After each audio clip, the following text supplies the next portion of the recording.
Hallo, hallöchen und ein herzliches Willkommen zu einer kleinen Überraschung. Ja, es ist Donnerstag und es kommt ein Video von mir raus. Überraschung.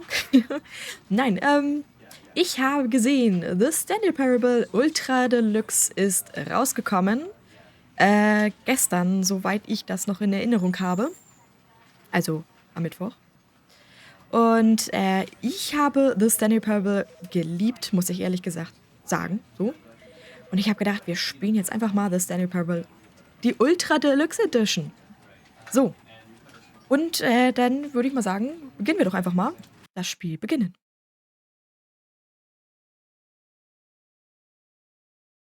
This is the story of a man named Stanley. Stanley worked for a company in a big building where he was employee number 427. Employee number 427's job was simple. He sat at his desk in room 427 and he pushed buttons on a keyboard. Orders came to him through a monitor on his desk, telling him what buttons to push, how long to push them, and in what order. This is what employee 427 did every day of every month of every year. And although others might have considered it soul-rending, Stanley relished every moment that the orders came in, as though he had been made exactly for this job. And Stanley was happy. And then one day, something very peculiar happened. Something that would forever change Stanley. Something he would never quite forget. He had been at his desk for nearly an hour when he realized that not one single order had arrived on the monitor for him to follow. No one had showed up to give him instructions, call a meeting, or even say hi. Never in all his years at the company had this happened, this complete isolation. Something was very clearly wrong. Shocked, frozen solid, Stanley found himself unable to move for the longest time. But as he came to his wits and regained his senses, he got up from his desk and stepped out of his office. So. Ja, jetzt haben wir die Kontrolle über Stanley übernommen. Hi, Stanley. So. Kann ich die Taste nicht mal aufnehmen? Ich weiß das nicht. Es ist tatsächlich auch Ewigkeiten her, dass ich das Spiel gespielt habe, muss ich ehrlich gestehen. Ich weiß nur, dass ich das super toll fand. Aber anscheinend können wir hier nichts tun. Nee, nicht mal irgendwelche Schubladen aufmachen. Reingucken. Nix. Nö. Auch nix. Auch mit E können wir nichts machen.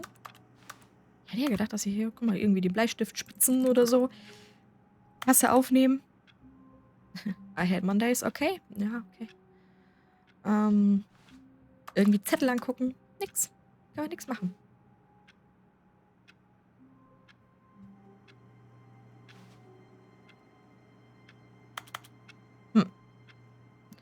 Ja, und immer noch kommen keine Anweisungen rein. Stanley weiß also nicht, was er zu tun hat. Tja. Der Sprecher hat gesagt, wir sollen vor sein Büro treten. Ja. Vielleicht sind wir auch heute einfach Rebellen. Und tun nicht das, was der Sprecher sagt. Na gut. Aber irgendwann muss ich aber mal weiter, ne? Zugeschlossen. Was ist hier los? Hier sah eben nur so aus, als wenn die Tür sich bewegt, ne? Ich kann hier nichts machen. Alle Türen abgeschlossen. All of his co-workers were gone. What could it mean? Stanley decided to go to the meeting room. Perhaps he had simply missed a memo. Ja, aber mich wundert vielmehr, warum ist jetzt das Büro zu? Dann gucken wir mal, was haben die... Ach, die... Ja, der Kollege hasst auch Montage. No matter how hard Stanley looked, he couldn't find a trace of his co-workers. Vielleicht verstecken sie sich auch einfach unter den Tischen. Das muss ich doch erstmal kontrollieren. Stanley went around touching every little thing in the office, but it didn't make a single difference, nor did it advance the story in any way. Ja, schade aber auch. Aber vielleicht bewirkt es ja trotzdem was. Das weiß ich doch nicht. Guck da mal an. Da ist ein PC an. Bei der hört sich auch ziemlich an. Aber er ist es nicht. Pflanzen. Nee, auch nicht. Ach, den Number Wanted. Oh, guck mal, dann haben wir den PC ausgemacht, ne? Energie sparen hier, Strom sparen. Kann doch nicht sein, dass die hier einfach die Rechner anlassen.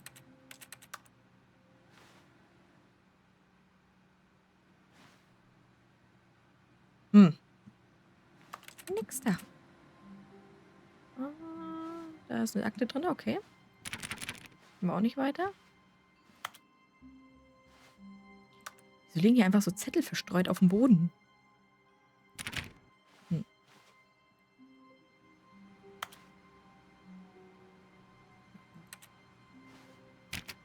Nix los hier. Spielt der Solitär? Okay. Warum auch nicht? So, auch den Rechner machen wir aus. Ne. Wir müssen halt auch ein bisschen Energie sparen hier. Wird alles teurer.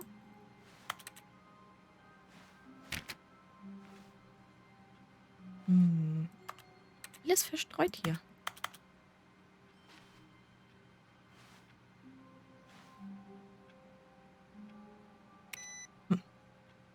Auch den machen wir aus. Was steht da auf dem Becher? Fun oder...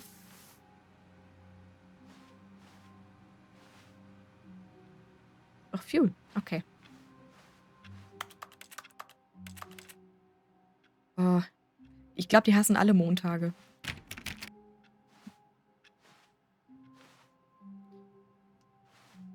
Oh, und da hat jemand Kaffee verschüttet. Nix.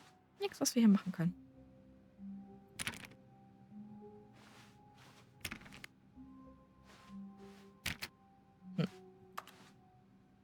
When Stanley came to a set of 2 open doors, he entered the door on his left. Ja, sollen wir das machen? Die linke Tür nehmen?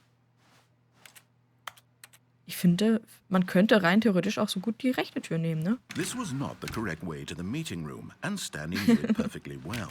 Perhaps he wanted to stop by the employee lounge first, just to admire it. Ganz genau das waren die Gründe, warum ich rechts lang gegangen bin. Ich wollte einfach nur mal Mitarbeiter, ne, Aufenthaltsraum gucken.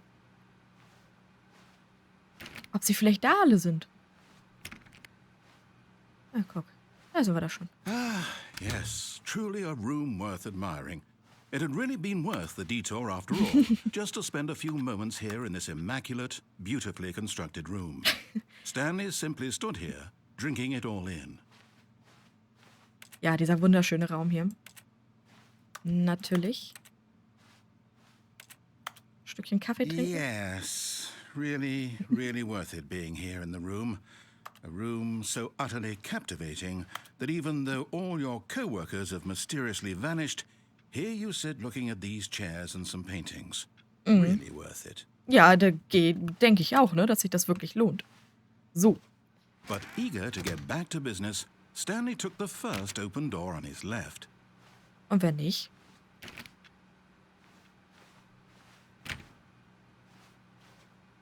Nö, das sieht nicht gut aus da.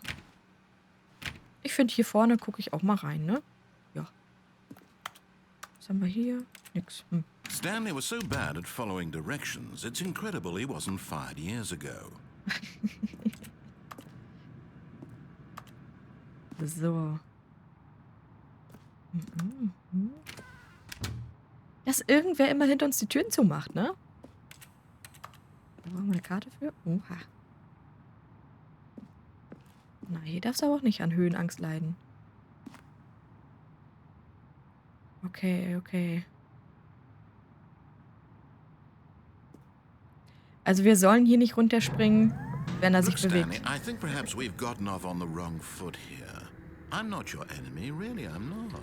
I realize that investing your trust in someone else can be difficult, but the fact is that the story has been about nothing but you all this time. There's someone you've been neglecting, Stanley. Someone you've forgotten about. What? Really? I was in the middle of something. Do you have zero consideration for others? Are you that convinced that I want something bad to happen to you? Why, I don't know how to convince you of this, but I really do want to help you, to show you something beautiful. Look, let me prove it. Let me prove that I'm on your side. Give me a chance. Okay, da bin ich ja mal gespannt.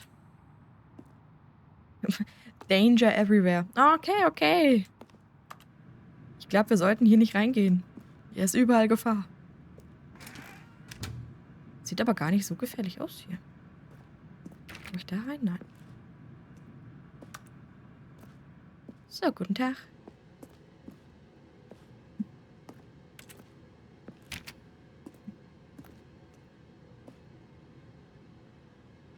Okay, wir sollten keine Eimer... Haben wir hier einen Eimer? Wir sollen nämlich keinen Eimer mitnehmen.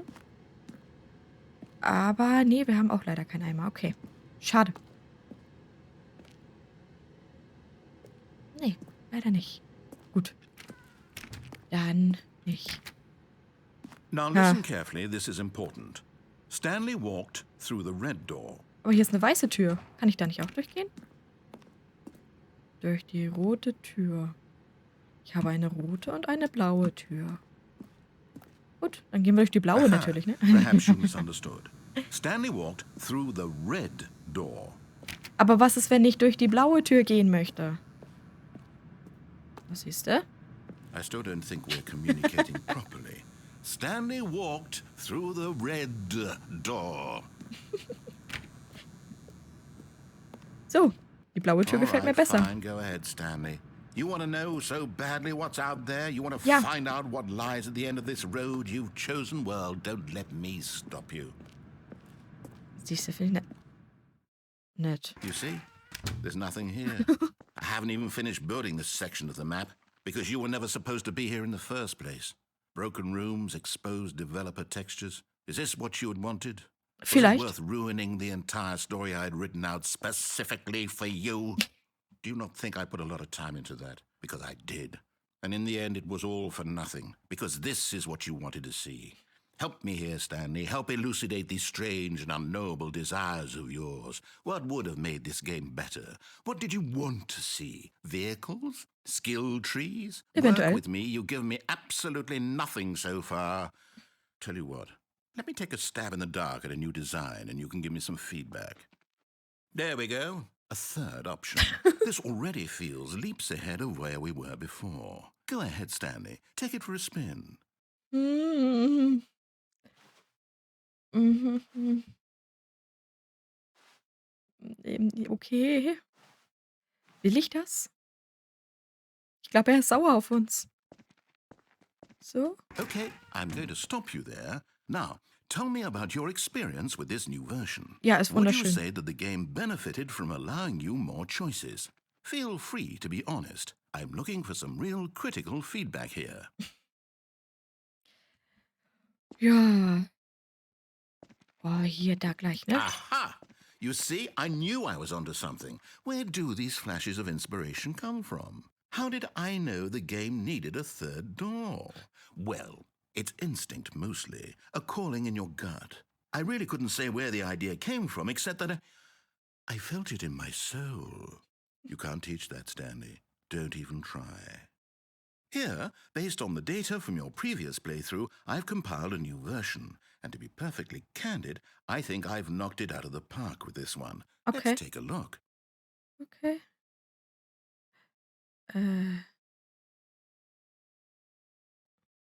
Aber warum?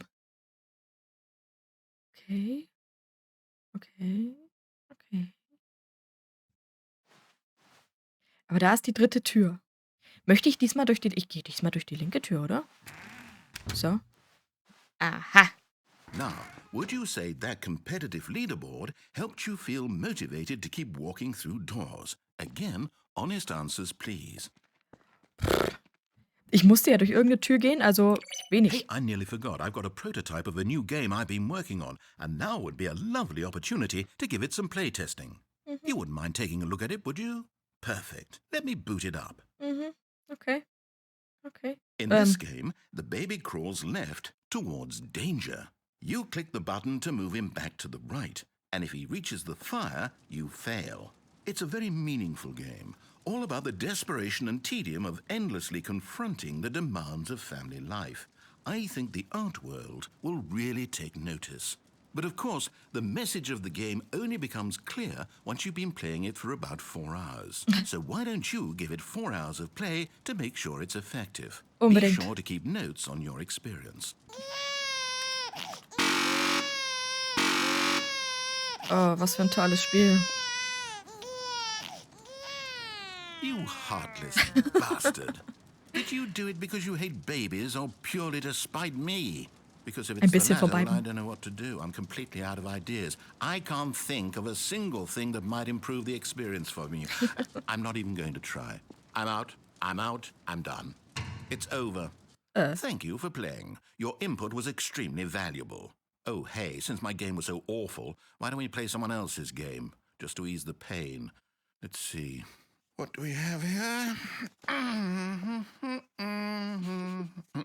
Yes, this seems like it'll work. Let's give it a shot. Was hat er vor mit uns?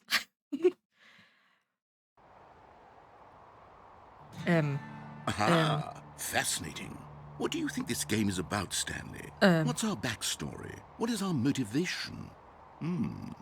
Well, it seems obvious to me that you are meant to play as a creepy man spying on innocent civilians below you from up high in your creep tower, perhaps for some sort of twisted erotic purpose. Yes, that must be it.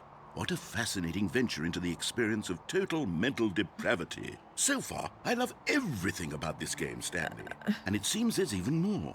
Come, let's venture outward and see what else is out there. Das ist Firewatch, oder? Ich glaube ja. Okay. Wo hat er jetzt plötzlich Firewatch ausgegraben?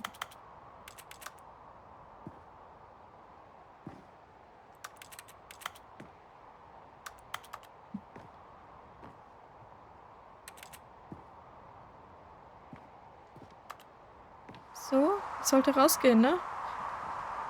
Und hier? Aha.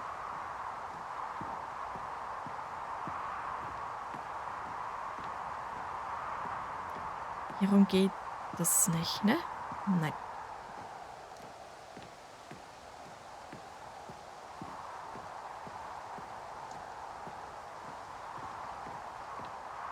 So. Was hat er mit uns vor?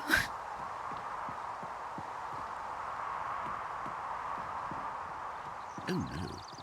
No, it can't be. Was nicht? Was kann nicht sein?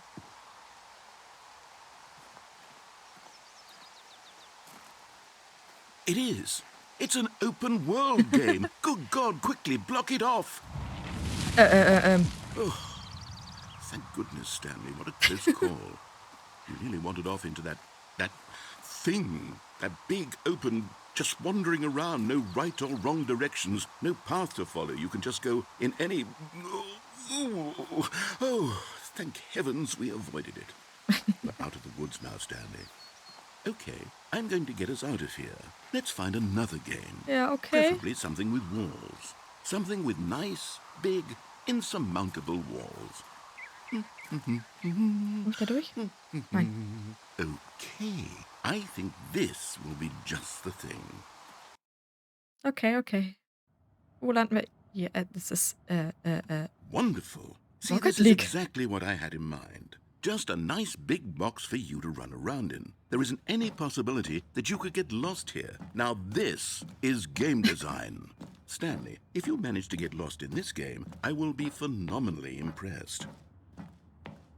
aber... Okay, so what exactly do we do here? Let's see. There are lots of cars here in the back, but obviously there's no racetrack. Okay, I'm seeing that there's a ball of some kind back here. Is this game sports ball? Stanley, I think it's sports ball. Oh, what fun.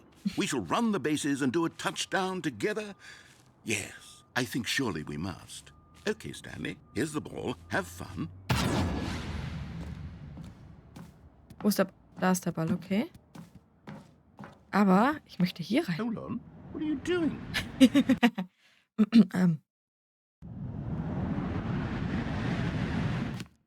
Stanley, don't do that. I can't follow you there. I can't help you. How will you write a story without me? You can't do it. You know that. Stanley, come back. We still have so much. Okay. Okay. So, was haben wir denn hier? Jetzt sind wir ihn endlich los. Und hier?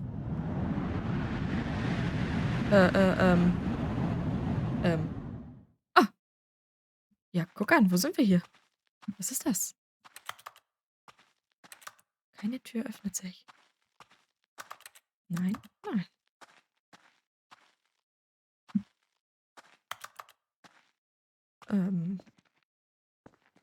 Okay. Ich glaube, durch offene Türen gehen ist immer gut, oder? Die schließen sich jetzt auch nicht mehr automatisch. Eine Taschenlampe wäre gut. Ich habe keine Flashlight. Hallo? Ist hier jemand? Ich fühle mich ein bisschen verloren. Achso, da kommen wir einfach dort wieder raus. Hier waren wir doch schon. Ne. Okay. So, dann gucken wir doch mal, was wir hier finden. Da brennt Licht. Ist das ein gutes Zeichen? Hm.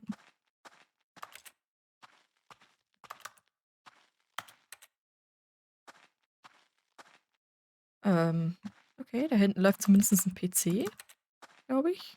Ja. Und jetzt? Aber.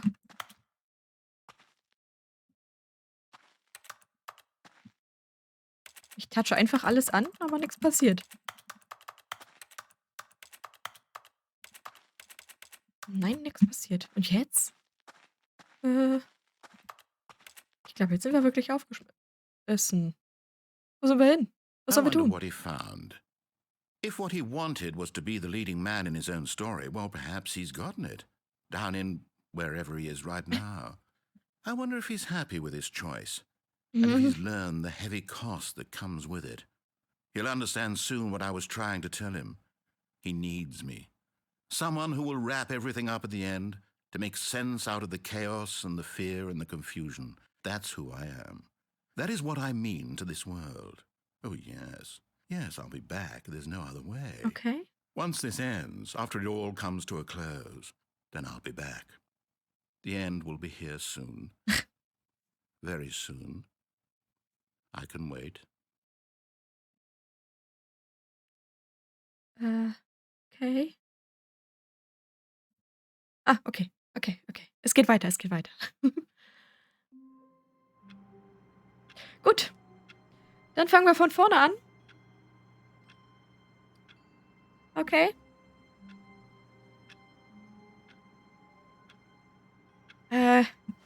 Gehen wir mal diesmal den Weg, den wir gehen sollen, oder? All of his co-workers were gone. What could it mean? Stanley decided to go to the meeting room. Perhaps he had simply missed a memo. No matter how hard Stanley looked, he couldn't find a trace of his co-workers. Okay. Gut. Da vorne komme ich nicht rein, ne? Nee, komme ich nicht rein. Was? Ich wollte den PC doch nur ausschalten. Ah.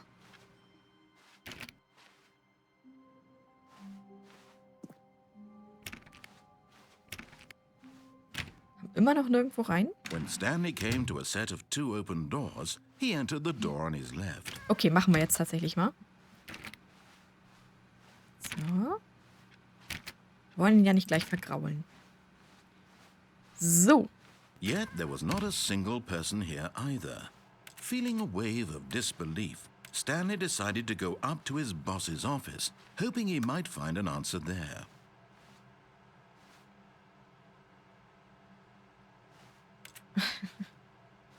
Okay.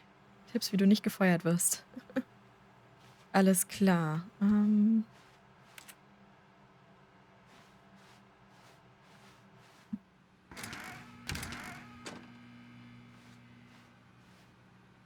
Es gibt eine Besenkammer. Stanley stepped into the broom closet, but there was nothing here, so he turned around and got back on track. Aber wenn ich hier bleiben möchte? Ich finde diesen Raum wunderschön. There was nothing here. No choice to make, no path to follow, just an empty broom closet. No reason to still be here. Vielleicht doch. Vielleicht mag ich das hier drinnen so gerne. Den Geruch und dieses tolle Summen. It was baffling that Stanley was still just sitting in the broom closet. He wasn't even doing anything. At least if there was something to interact with, he'd be justified in some way. As it is, he's literally just standing there doing sweet FA. Vielleicht kann ich ja doch irgendwas tun. Weiß ich das? Nein. Are you really still in the broom closet? Standing around doing nothing? Why? Aber, Please offer me some explanation here. I'm genuinely confused. naja, vielleicht ist das hier schön und sicher und so. Wer weiß, was mich noch erwartet. You do realize there's no choice or anything in here, right? If I'd said Stanley walked past the broom closet, at least you would have had a reason for exploring it to find out. But it didn't even occur to me because literally this closet is of absolutely no significance to the story whatsoever. I never would have thought to mention it. Ja, aber sie ließ sich öffnen und dann bin ich reingegangen. Alle anderen Türen lassen sich ja nicht Maybe to öffnen. you, this is somehow its own branching path. Ja. Maybe when you go talk about this with your friend, you'll say, "Oh, did you get the broom closet ending? The broom closet ending was my favorite." Ja, I hope your friends find this concerning. vielleicht mag ich das Besenkammerende ja wirklich gerne. Stanley was fat and ugly and really, really stupid. He probably only got the job because of a family connection. That's how stupid he is. That or with drug money. Also, Stanley is addicted to drugs and hookers. Ja, bestimmt. Well, I've come to a very definite conclusion about what's going on right now. You're dead. You got to this broom closet, explored it a bit, and were just about to leave because there's nothing here when a physical malady of some sort shut down your central nervous system and you collapsed on the keyboard. Well, in a situation like this, the responsible thing is to alert someone nearby so as to ensure that your body is taken care of before it begins to decompose. Hello? Anyone who happens to be nearby? The person at this computer is dead. They have fallen prey to any number of your countless human physiological vulnerabilities. It's indicative of the long-term sustainability of your species. Please remove their corpse from the area and instruct another human to take their place, making sure they understand basic first-person video game mechanics and filling them in on the history of narrative tropes in video gaming, so that the irony and insightful commentary of this game is not lost on them. All right, when you've done that, just step out into the hallway. Nein. Einfach nein.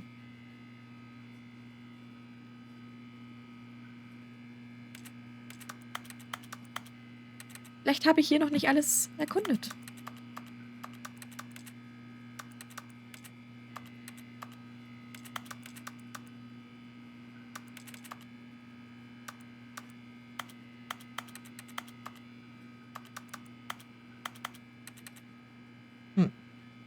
Dazu hat er nichts mehr zu sagen, wa?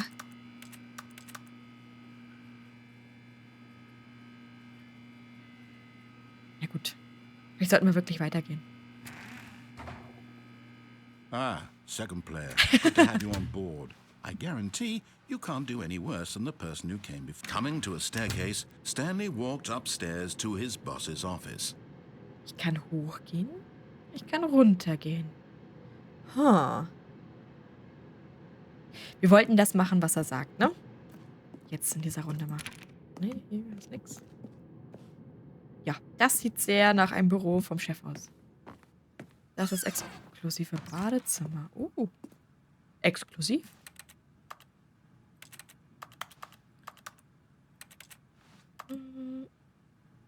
Extreme Bathrooms. Ja.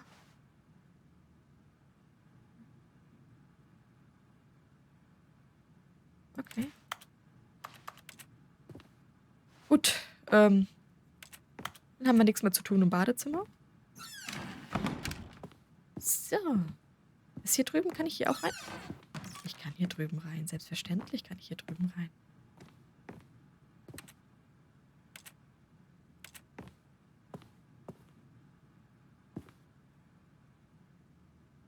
Indoors monthly, okay.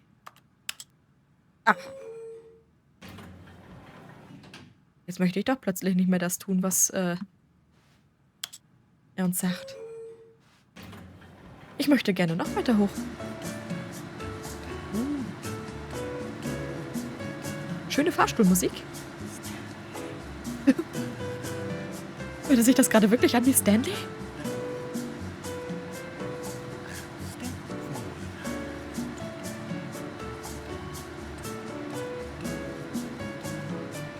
Da singt doch jemand mit.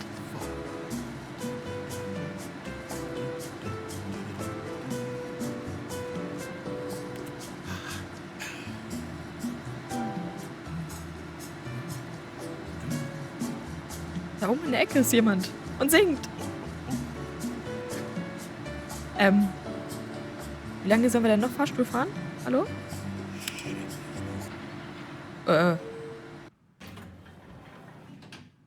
Was? Nein. Dann möchte ich runter.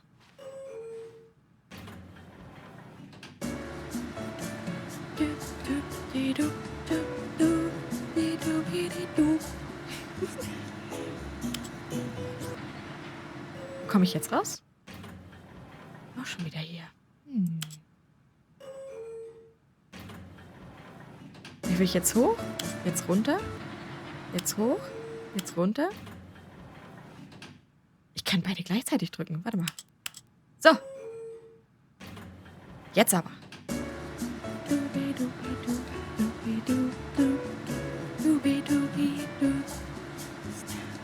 Ja, da sagt doch jemand Stanley. So, ich habe jetzt hoch und runter angegeben. Ich weiß nicht, ob der Fahrstuhl verwirrt ist.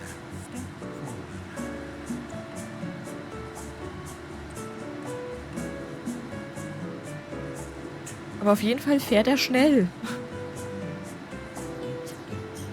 Würde ich behaupten. So wie sich das anfühlt und ansieht und anhört. So. Ich glaube, das ist immer... wirkt wie ein Rätsel. Aber ich bin mir nicht sicher. Gut. Dann gucken wir mal hier. Was ist hier? Business Time, okay. Kann ich hier hinter? Ja. Kann ich den PC angucken? Ja.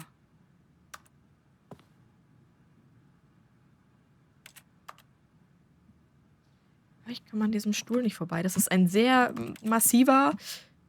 ich stehe auf dem Stuhl. Der Stuhl ist echt absolut klasse. Unkaputtbar, der Stuhl, glaube ich. So, egal. Ich glaube, wir müssen tatsächlich ins Büro vom Chef. Stepping into his manager's office, Stanley was once again stunned to discover not an indication of any human life. Shocked, unraveled, Stanley wondered in disbelief who orchestrated this. What dark secret was being held from him? What he could not have known was that the keypad behind the boss's desk guarded the terrible truth that his boss had been keeping from him. And so the boss had assigned it an extra secret PIN number. 2845. But of course, Stanley couldn't possibly have known this. Okay, ja, okay.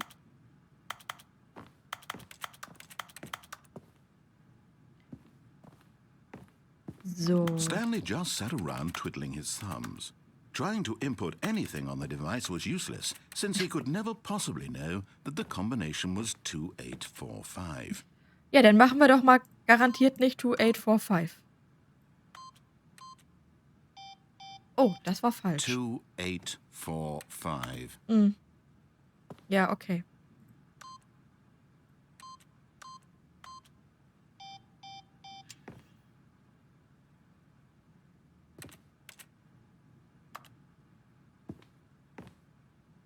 For God...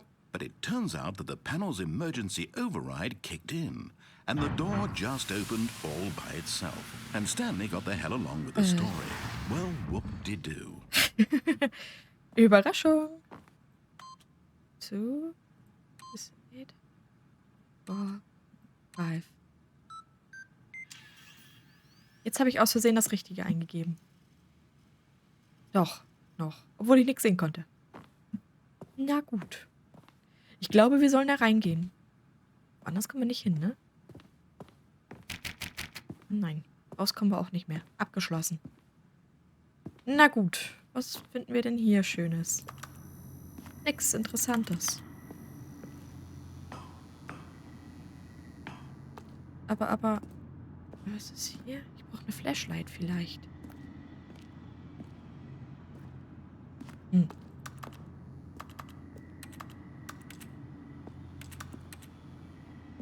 Na gut, ich glaube, wir sollen hoch. Er hat automatisch runtergedrückt. Weil wenn ich nicht runter wollte, wenn ich hoch wollte? Descending deeper into the building, Stanley realized he felt a bit peculiar. It was a stirring of emotion in his chest, as though he felt more free to think for himself, to question the nature of his job. Why did he feel this now, when for years it had never occurred to him? This question would not go unanswered for long. So. Whoops. Nope. Never mind. Stanley actually got back into the elevator and went back up. Silly me. Why did Stanley do that when he knew that it would just lead back to his boss's office? Well, that's a great question. I just can't wait to find out. Ja, ich weiß nicht. Vielleicht ist jetzt in dem Bossbüro was anderes, was wir vorher nicht gesehen hatten. So. Vielleicht macht mir das da unten auch einfach Angst. Ja, wer weiß das schon. Here we are, Stanley. It's your boss's office. Exactly the way it was before you got onto the elevator. It's still just exactly what it is. What a decision you've made to come up here and look at the office again. This has fleshed out the plot of the story in new and fascinating ways I could have never anticipated. It's that keen eye for storytelling that you have, an incisive rapid fire of critical plot points, one after the other, weaving a rich tapestry of uncompromising narrative. Wow! I'm bolted to the edge of my seat.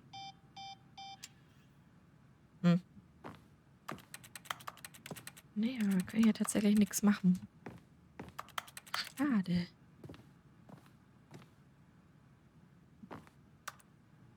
Nicht in seine Tasche gucken.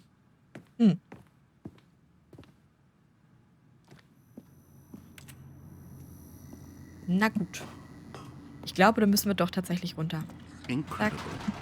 Now he's getting back into the elevator and going down again. Ja, was soll ich denn Ladies sonst and machen? gentlemen, how does he keep coming up with all of this? Was soll ich denn machen?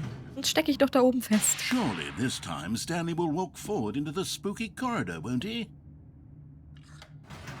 Nein. Vielleicht auch nicht. Did you think we were going to go forward down the spooky corridor? No. It's time once again to go back up in the elevator. I can't even begin to grapple with what might be up there. Is it the boss's office again? Or what if it's the boss's office this time? Ja, das The wäre eine Überraschung. suspense is killing me. Ja, mich auch. Das wäre doch voll die Überraschung.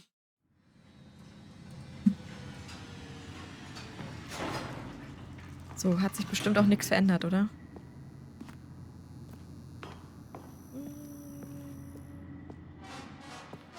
Was ist das? Oh my God. It's the boss's office. This absolutely changes everything for me. Give me a time out here for a minute while I process this. Oh Gott.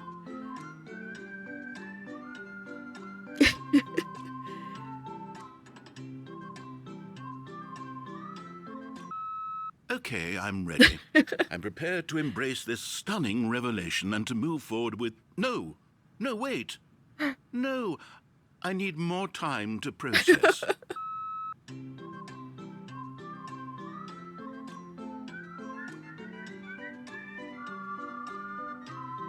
Ich glaube, er kann es nicht glauben. Dass wir immer wieder neue Wege ausprobieren wollen.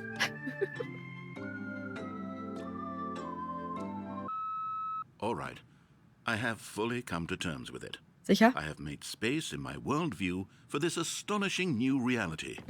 As before, I turn to your expert eye for gripping narrative, Master Stanley. Gut. Dann fahren wir nochmal runter. Of course. Going back down the elevator. How did I not anticipate it? I mean, sure, now it's obvious, but you have to understand that 30 seconds ago, this kind of thing had never been attempted before. I had no frame of reference to even anticipate it. That's just how revelatory Stanley's decision-making is. A fährt breath langsamer, of oder? fresh air in a landscape of storytelling that has grown stale and repetitive.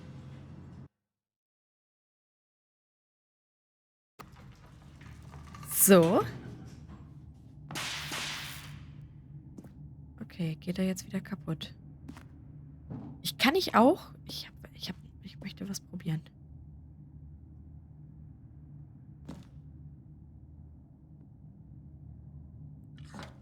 Nein! Oh, schade, geht nicht.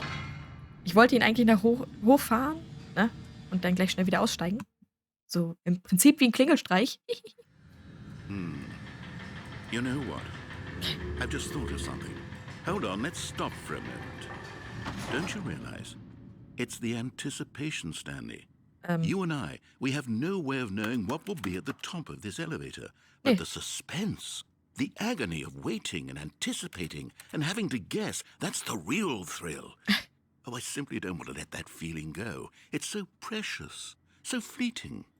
Why don't we take this elevator ride nice and slow? There we go. Isn't this so much more exciting? Ja, know, so Stanley? viel. It seems like nowadays the only thing that audiences want is to be shocked as loudly and frequently as possible. They want big, explosive moments flung right in their faces from the very moment that things get started. But where's the tension?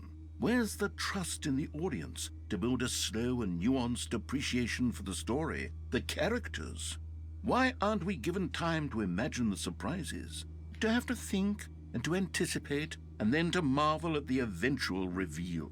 This is storytelling, Stanley. What you and I are doing right now. This is the most exciting narrative to be developed in years, and it's really all because of you. You're the one who took this bold step of revisiting the exact same locations over and over. Truly, I mean it. This is unique and different. It's not like anything else out there. You see, I want stories that surprise me, Stanley. I want to have to think. I want to be engaged and not pandered to. We're being fed such unimaginative drivel all the time, and we all know it, which is why we're so starved for content that makes us feel sharp and vital and alive. That's why people like you so much, Stanley. Because you're not afraid to spit in the face of tradition. You're a role model, you know? People look up to you. Which is why, oh, I didn't know when to spring this on you, but, well, I've gathered a little press conference for you, so that you can talk about your work and your storytelling and your life. Yes, I know you're not much for the public eye, but I thought it would especially mean a lot to the people who have been following you from the beginning. They really look up to you, Stanley. I don't know if you realize the impact you have on them. This is the kind of gesture that might leave a tremendous impact on them for the better. Good, we're here. Und ich kann nicht mehr draufdrücken, glaube ich. Also. Okay, the room where we're holding the press conference should be just around the corner here somewhere. Also gut, das kenne ich tatsächlich, glaube ich, wirklich noch nicht.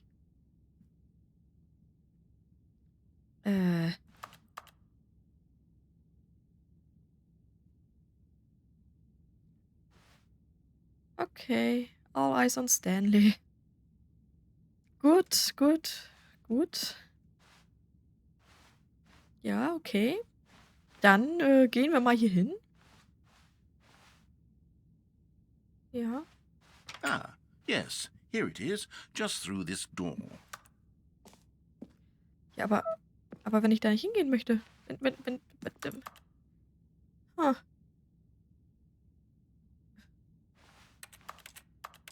Kann ich das nicht umdrehen? Nee. Aber das sieht hier nicht aus, als wenn das hier...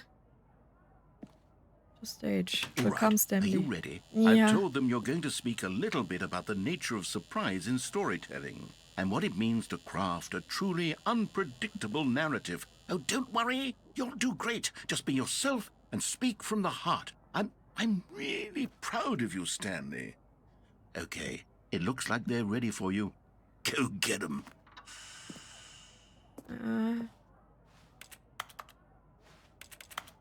Ja, okay, nein. Was?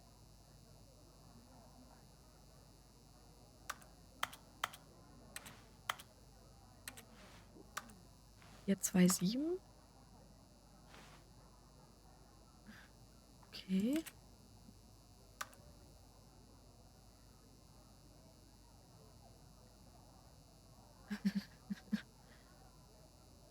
Okay. Ja, aber was ist, wenn ich mich nochmal schick machen möchte? Kann ich nicht. Oh. Gut, dann müssen wir jetzt wohl hier lang und da durch. Nee. Oh.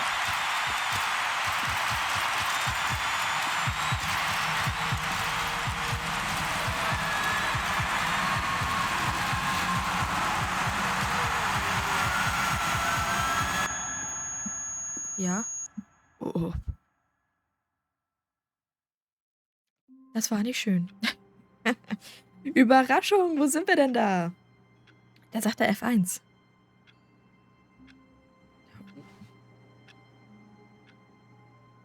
Achso.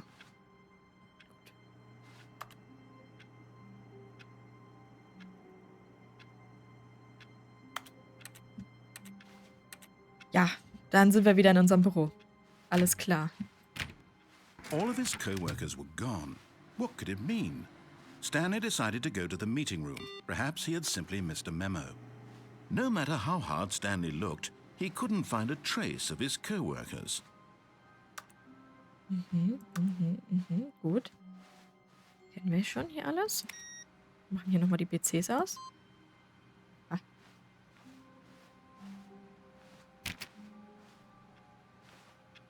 So. Nein, nein, nein. Ähm.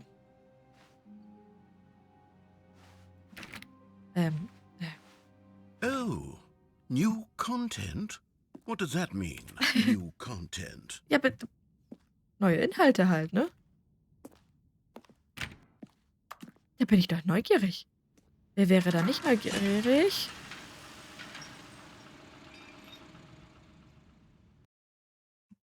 Äh.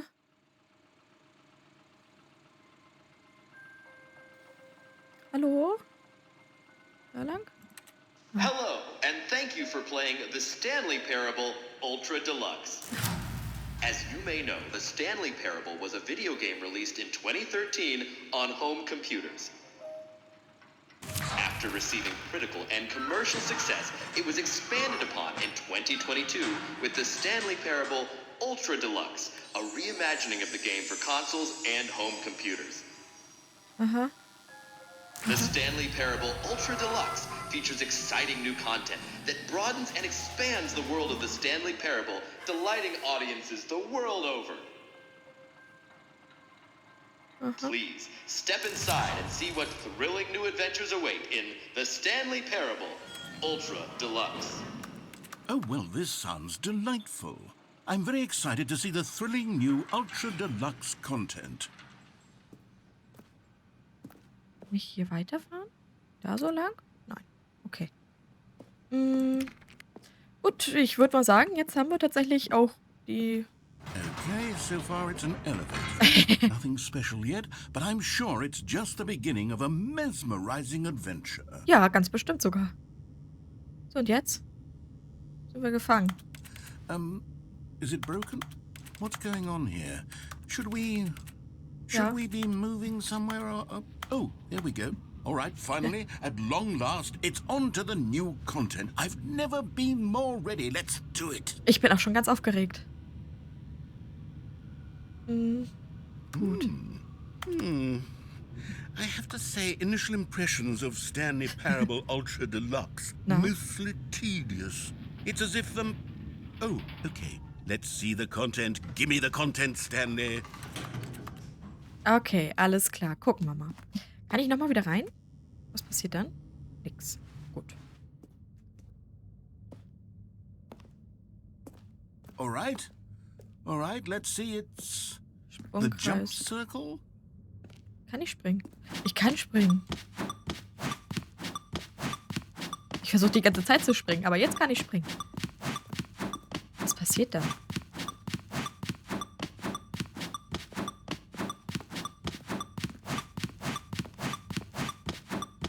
Ja. Hä? Wie? Wir haben keine Sprünge mehr über. Okay. Also haben wir wieder vergessen, wie das... Is that it? Surely that's not all the new content. There has to be something else, right? Stimmt. Ich kenne mich nicht aus. Nee, wir können immer noch nicht springen. Schade. So, dann gucken wir mal, was kommt denn? Ein Fahrstuhl. Welch eine Überraschung. Another elevator. Stanley, I have to say, initial impressions of this game are not positive. It's just elevators and jumping. Is this what passes for exciting new content? Total. If this is new content, then I could just read you the whole dictionary. There's 20 hours of new content right there. Hell, I could count to 30 trillion. You could put that on the box. The Stanley Parable Ultra Deluxe, now with over 1,000 hours of new content. And oh, wait. There's more. Very good. Yes. I knew there had to be something else. Let's see it. I'm ready for whatever it is.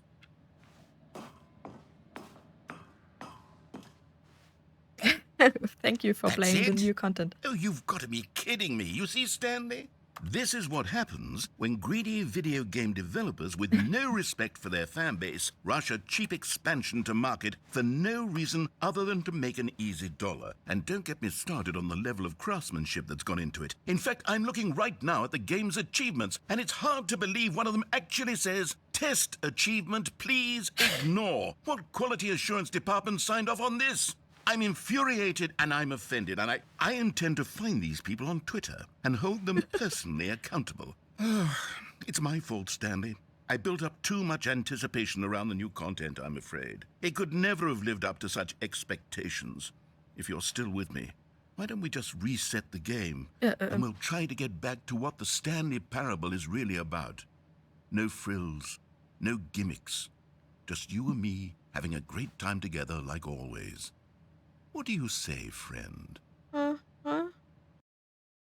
Okay. Okay.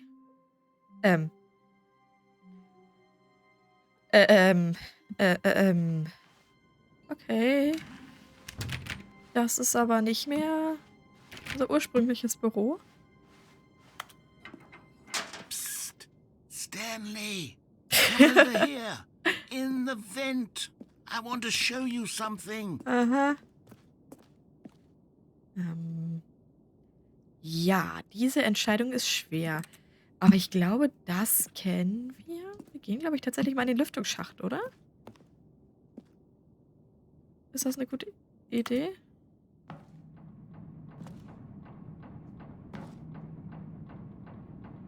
Ich bin mir nicht sicher. Warum soll... Und dann? Und jetzt? Warum sollte ich das tun? Was ist... Okay. Es geht weiter. Okay, you remember how cheap and unsatisfying the new Ultra Deluxe content turned out to be? Well, it got me thinking about the past and how much better the Stanley Parable used to be. So I made something special and tucked it away here where the game's developers won't find it. Just our little secret. Take a look. Ja, okay. Unser kleines Ja, kleines Geheimnis, ne? So viel zu dem Thema. Kommen wir tatsächlich raus? Also ansonsten kann ich hier nichts machen. Hallo? I call it the memory zone. It's where I've been storing all my favorite memories so I can relive the peak experiences of my life whenever I want. Experiences like the launch of the Stanley Parable on PC. Okay. Kann man nicht rüber, ne? Nein. Nein.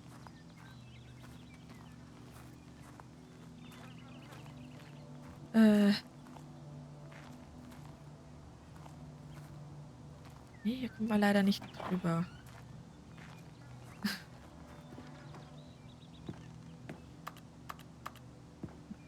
Okay. Hier haben wir drüben wahrscheinlich auch nichts. Nein. Gut, das heißt, wir müssen tatsächlich hier... Zone, Sweet Zone. Ah, super. You see, Stanley, doesn't the memory zone remind you of how wonderful Stanley Parable was before it was sullied with a cheap re-release? Remember back in October of 2013, when the game originally launched? Back then, video games had integrity. Back then, it all meant something. Oh, the waste.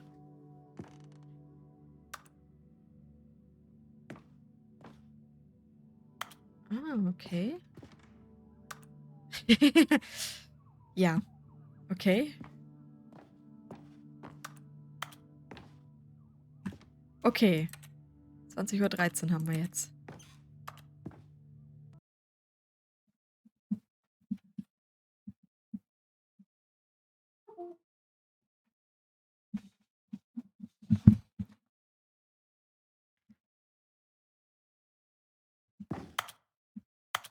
Nee, nee, nee. Ha. Good times. Ach, das waren noch so schöne Zeiten. The Stanley Parable. The Original Remake. Okay, okay.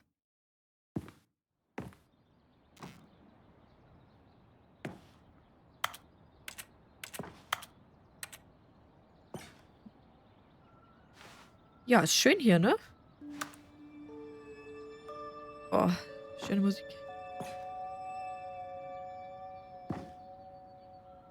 Aha.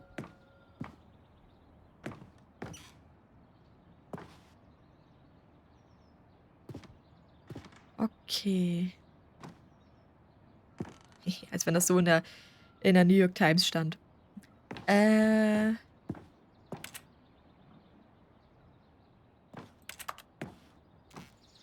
Gut. Oh. Oh. Hamsti.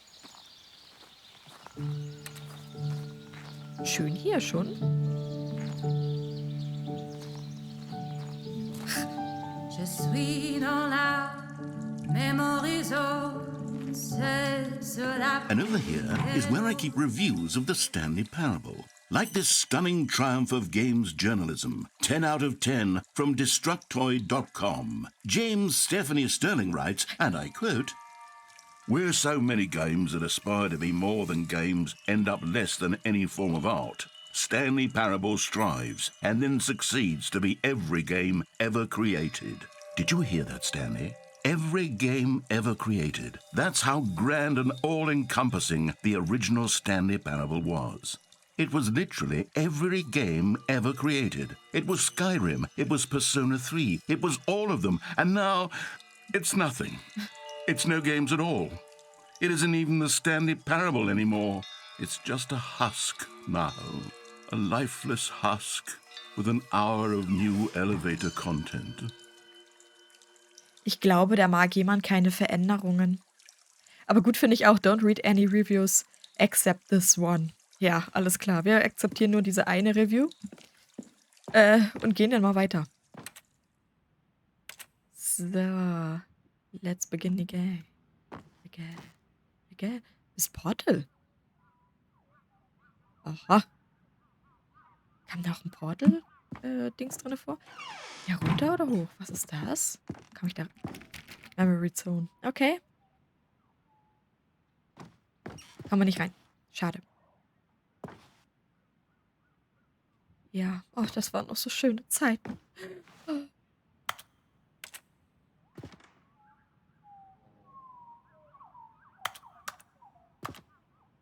Okay. Dann gucken wir mal weiter. Hier. So groß sah die Hütte gar nicht aus von außen. Hier kommen wir nicht durch. Es gab eine Deluxe Edition? Ha. Ob es die wirklich gab?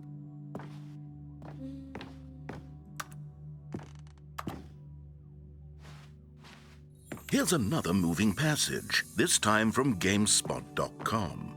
The Stanley Parable is both a richly stimulating commentary on the nature of choice in games and one that offers some of the most enjoyable, surprising, and rewarding choices I've ever been confronted with in a game. 9 out of 10. Don't you get it, Stanley? The game was perfect. It didn't need anything else. It didn't need new content. It just needed to be left alone, to spend the rest of time collecting dust in the hallowed hall of beloved video game memories. Aber wie kommen wir denn da jetzt hin? Da möchte ich schon gerne hin. Hallo? Komm ich hier rein? Gar nicht rein, wa? Ah. Komm ich hier rein? Nein. Okay. These were simpler times, Stanley. But I wouldn't give to go back, to have it all over again. Wait, hang on. I don't recall this part of the memory zone before. What's this? What's down here? Ja, das würde ich ja auch möchten. Das möchte ich ja auch wissen, was sich hier unten befindet. Ah. Alles klar. Oh no. Oh God, no. Stanley, it's a collection of reviews from Steam, the online video game distributor. I haven't looked at these in years. I can't even imagine what's been collecting down here. Surely these reviews were glowing as well, weren't they? Ja, bestimmt. Voller Begeisterung. Steam Reviews. Alles klar. Oh. Da sehe ich eine gute Bewertung. Honestly, I could not be bothered to play this game to full completion. The narrator is obnoxious and unfunny, with his humor and dialogue proving to be more irritating than entertaining. Unfunny! I'm not trying to be funny. I'm trying to make a serious work of art. I suppose I could write up a handful of gags to insert into the Stanley Parable, but the game is already such a densely layered web of profound philosophical insights that I can't even imagine where I'd have the room to stick them. Oh, jetzt kommt die schlechte Seite. Jetzt kommt die schlechte Seite in der Memory Zone. Ja. So, was haben wir denn hier? Okay.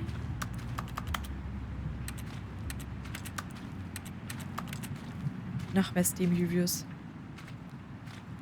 Oh, negativ, nein.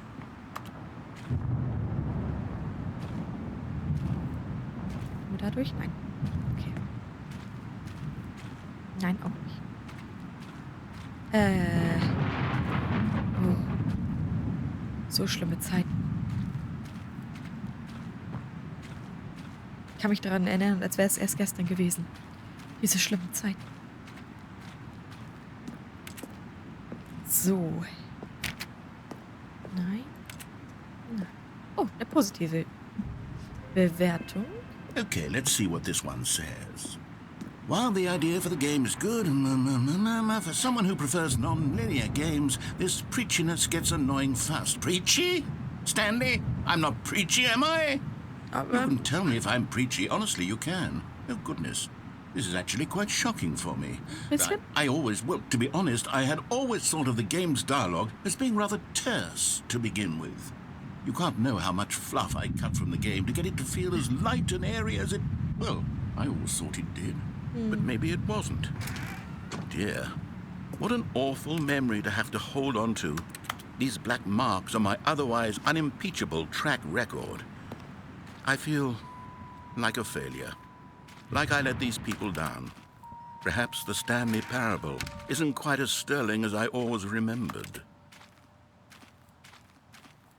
Ja, ja.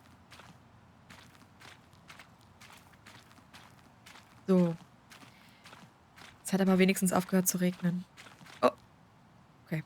Bin ich einfach runtergefallen. Noch eine schlechte What's this Bewertung. one got to say? You constantly have to stop doing anything so the narrator can catch up with his long-winded explanations of what's happening. I wish there was a skip button. A skip button? Well, yes.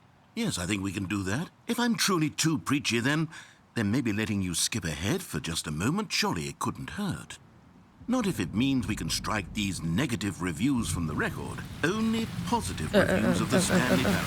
That's my motto today, and it's always been my motto. I'd do anything for the customer, Stanley. Yes, a skip button we shall have. Okay. Hallo. Ich möchte gerne den Überspringen-Knopf ausprobieren. Gut, hier hinten geht es nicht lang. Geht's auch ins Nichts? Komme ich aber...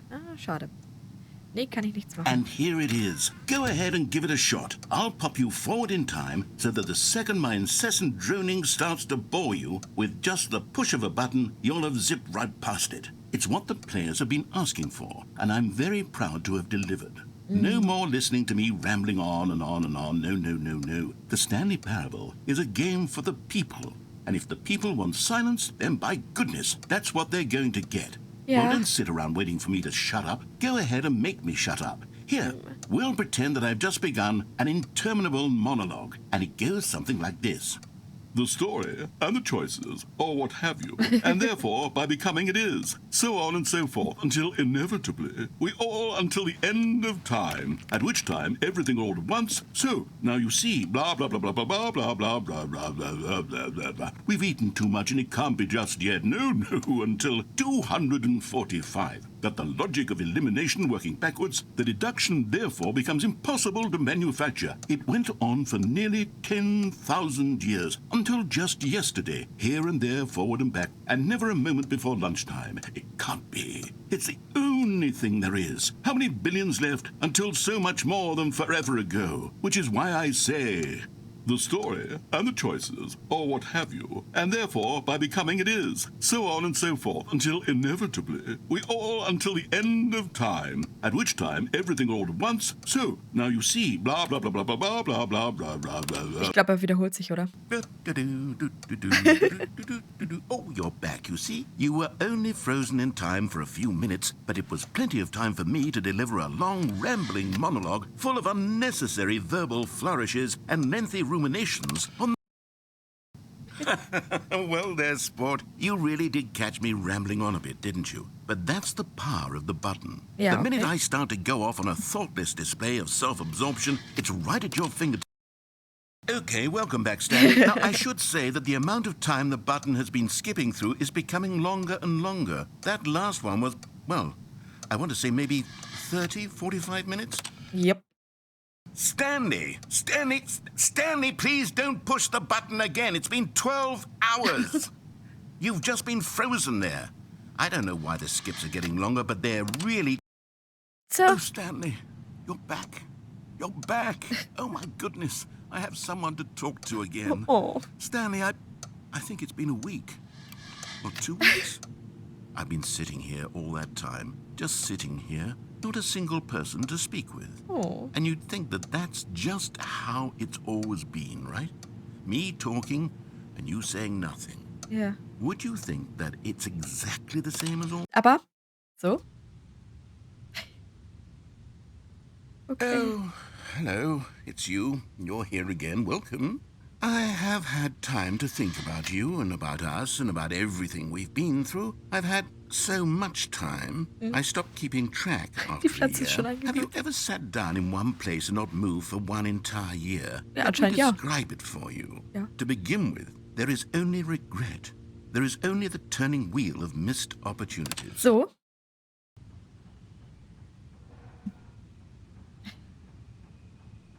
Und nun? Hallo? Hallo? Ist gar keiner mehr. Die Tür ist weg. Warum ist die Tür weg? Nochmal drücken vielleicht? Die Uhr ist runtergefallen. Oh, die Uhr ist auch langsam alt und schwach und die kann nicht mehr hängen.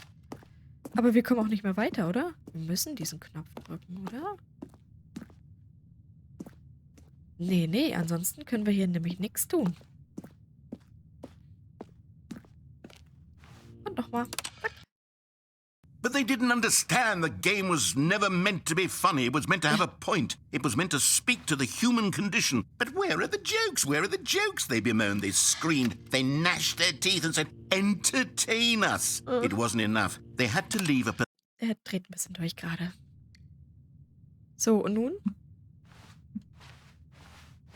Hier ist immer noch nichts. Wieso war da... Wieso hat das getropft? Was tropft denn da? Irgendwas tropft. Moment. Irgendwas tropft. Da plätschert das. Aber warum tropft das? Ha. Nee. Irgendwas tropft. Und die Uhr können wir nämlich leider auch nicht aufhängen.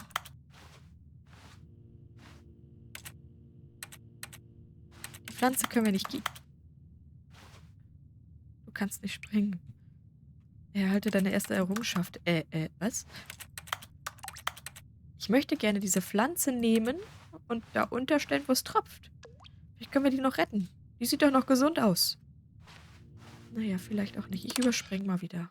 The end is never the end, is never the end, is never the end, is never the end, is never the end, is never the end, is never the end, is never the end, is never the end, is never the end, immer is never the stärker. end, is never the end, is never the end, is never the end, is never the end, is never the end, is never Sag, dass the du bereits... end, is never the end, is never the end, is never the end, is never the end, is never the end, is never the end, is never the end, is never the end, is never the end, is never the end. Nochmal Überspringknopf vielleicht?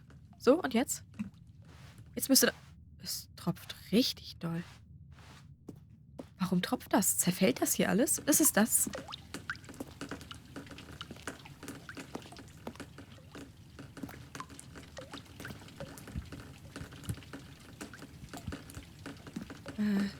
Okay. Ja. Die Uhr ist immer noch kaputt. Und die Pflanze ist immer noch... Ja, ich würde sagen tot. Ist die Pflanze mittlerweile.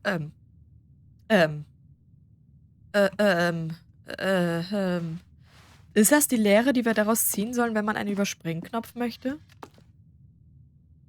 Ist es das? Ja? Okay. Okay. Alles klar. Also ich war nicht auf der Seite, dass ich einen Überspringknopf wollte. Die arme Pflanze liegt da unter. Begraben. Gut, wir stehen ja nochmal hier. Ah, es scheint die Sonne. Schön, schön, schön, schön. Hallo? Ist da jemand? Kann mir jemand helfen, bitte? Ich glaube nicht. Alles klar. Dann drücke ich nochmal. Ja? Oh, die Natur erobert sich alles zurück. Schick. Schick, schick. Ja, das gleicht den Tod der Pflanze aus. Das ist okay. Das ist okay. Aber hallo? Ist da jemand, der mir helfen könnte? Bitte? Nein? Okay.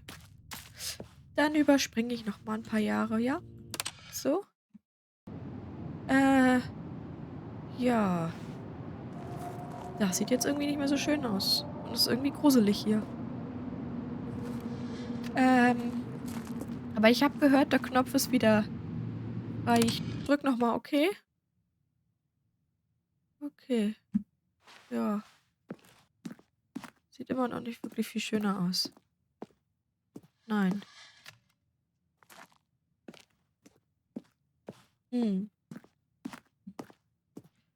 Okay, ich drück dann nochmal, ja? Oh. Und man kann... Der Knopf kommt auch nicht mehr raus, wa? Also... Ist das alles hier abgesagt?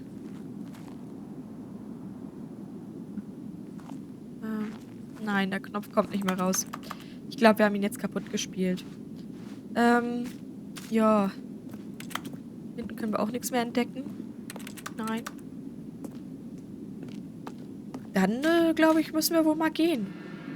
Oder? Hallo, lebt noch jemand? Hallo? Hallo?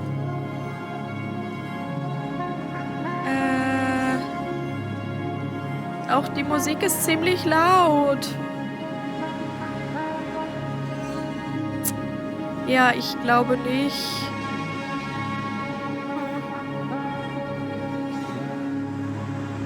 Nein, da kommen wir nicht hoch. Ich finde gerade die Musik ein wenig laut. Warte, so. Warte, so. So. Musik. Alles klar. Zurück.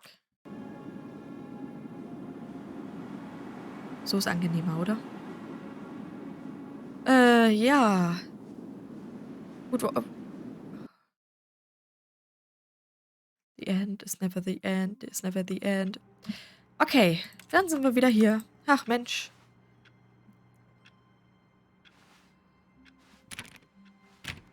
All of his co-workers were gone. Ja. What could it mean?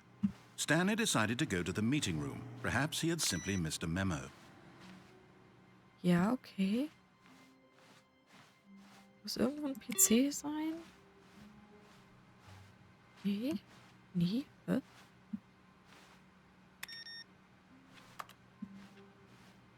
Nee. Okay.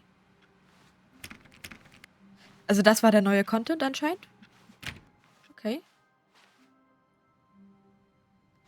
New Content. Es ist ja nicht so, dass ich ein bisschen neugierig bin schon, ne? Hier ist nichts neu, ne? Nein. Gut. Gucken wir mal, was der neue Content Oh, ist. good. You noticed my sign. Yes, I have something very exciting to show you. Ja. Okay. Was denn? Möchte ich das wissen? Anscheinend. Muss ich es jetzt wissen. So. Ach, guck. Da haben wir dann wieder hier den Aufzug. Hallo. You see, Stanley, I've been reflecting on the Stanley Parable Okay. and about how roundly disappointing this Ultra Deluxe version has turned out to be. Ja. The original Stanley Parable was a landmark, and any new content for it should live up to that legacy. So forget this Ultra Deluxe nonsense. I say we take it one step even further. Which is why I'm very proud to announce for the first time ever the Stanley Parable 2. Was? Jetzt wirklich? Yes, you see, isn't this far superior to a measly re-release with a few minor additions? Think of all the new territory we'll cover with a fully fledged sequel. An entirely new experience, built from the ground up.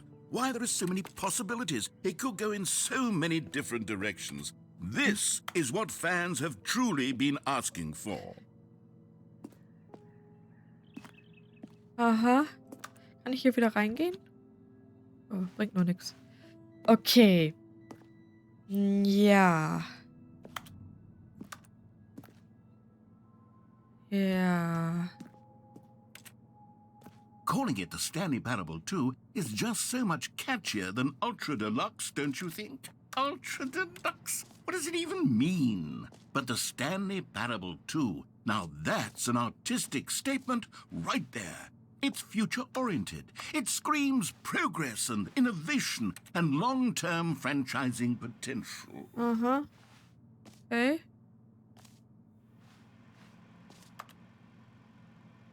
Aha. Nein, da soll ich auf jeden Fall definitiv rein. Weiß nicht, wie ich jetzt darauf komme, aber schon. Ja. Wer kennt das nicht, die guten Raven-Books? Ne. Ja, okay. Aha. Okay.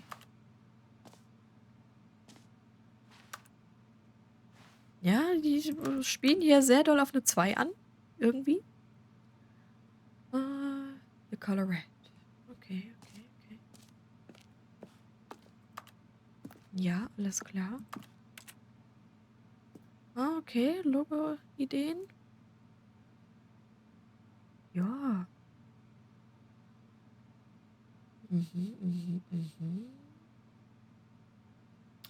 Ja, die Nummer 5 ist cool, aber ich glaube, das werden nicht alle so verstehen, dass das der zweite Part ist. Die Nummer 3 finde ich eigentlich ganz schick. Ja, okay.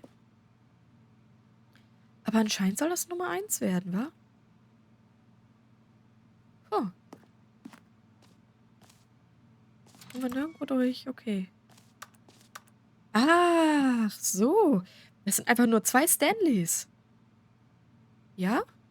Now, to be clear, I haven't quite nailed down what exactly the Stanley Parable 2 is going to be, but let's take a look at some of the features I've been developing for it. I figure that if I can loosely organize a handful of interesting concepts, that surely the game will sort of naturally spring up around them. It'll all work itself out. Game development is much more of a fuzzy magic than anything scientific or logical, really.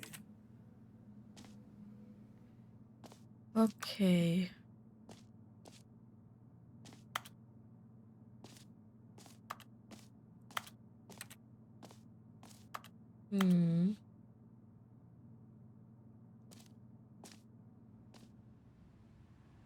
Ja, hier komme ich nicht durch. Okay, schade. Ja. Okay. Da ist ein Bus mit New Content. Oh. Aber da komme ich nicht rein. Leider. Okay. Ja.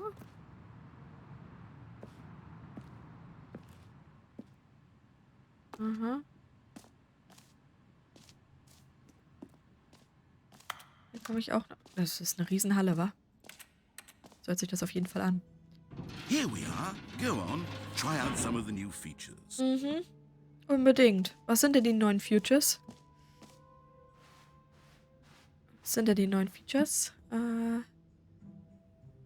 Hear your name in the game? Okay. Name of the player that is playing the game. Ja. For the Stanley habe ich mir Parable gedacht. 2, I asked myself, what do players really want? And of Yeah. course, the first and most obvious answer is that they want to be individually recognized and validated as people. So with that in mind, my first addition to the game is this button which speaks the name of the person playing the game. Isn't that wonderful? Total gut. Bringt aber nichts, die zu drücken. So. Ja. Okay. Große Halle. Nee. Sorry, I should have clarified. Right now, the button only says the name Jim. Okay. But of course, in the final game, this button will say your name, whatever name that is. Ja. Here, let's have you role-play as Jim to really simulate the full experience of this feature. Just play along. I promise you'll love it.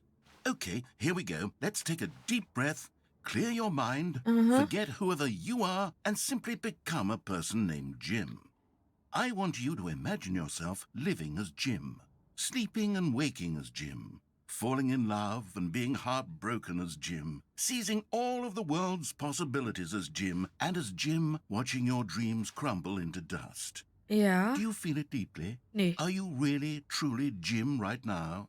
Nee. If so, then please step forward and press the button. Ja, okay. Ich drücke den Button. Kein Problem. Kein Problem. Jim. Ja. Yes! You see? What a thrill! What a rush! That was you! The button described you. Do it again. Do it again. Ja, okay, ich mach's nochmal. It hits even harder the second time. If this were the only new feature in the Stanley Parable 2, it would still be worth the money. Let's take a break from the gym button. I'm too emotionally drained from all of this personal validation. Whoa there, cowboy. Sometimes a person can be too much, Jim. Nein. I'm putting the gym button away. Was? Otherwise, soon you'll start to lose all sense of who you actually are. Jim. Oh, der Gym-Knopf ist weg. Kein Knopf mehr. Okay. Aber wie kommt... Ich wollte gerade sagen, wie komme ich hier wieder weg? Ja, wir kommen hier weg. Das ist kein Problem.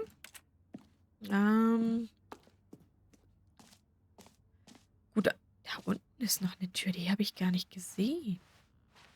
Ach, auch verschlossen. Natürlich. Oh, da ist wieder die tote Pflanze. Okay. I suppose I could allow only people named Jim to play the Stanley Parable 2. That would actually save me the work of finishing this feature.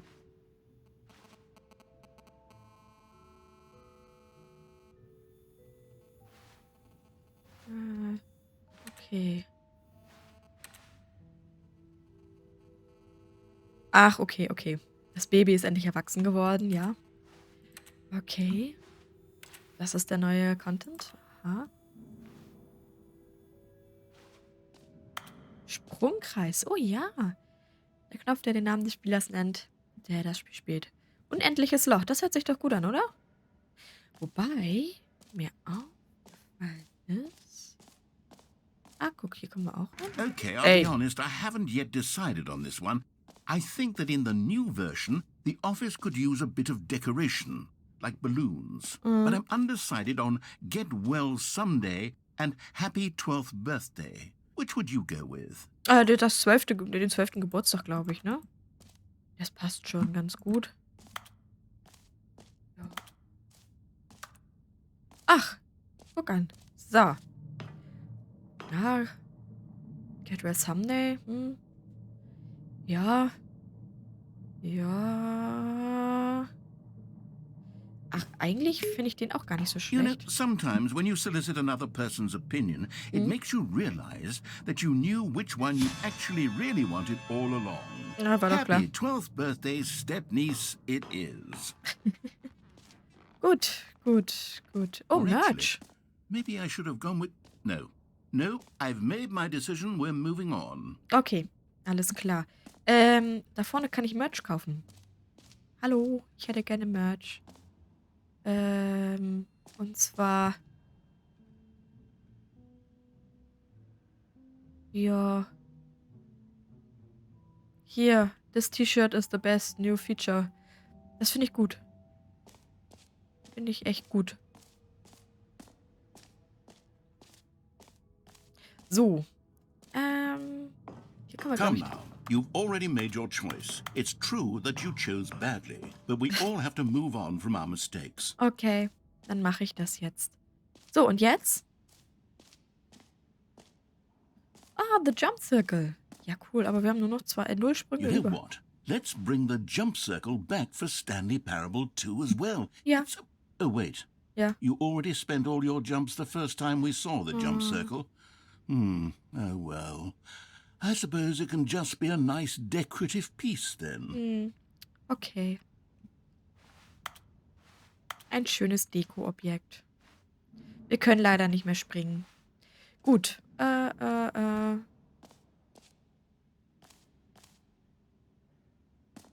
New und Easy Achievements. Das hört sich doch gut an.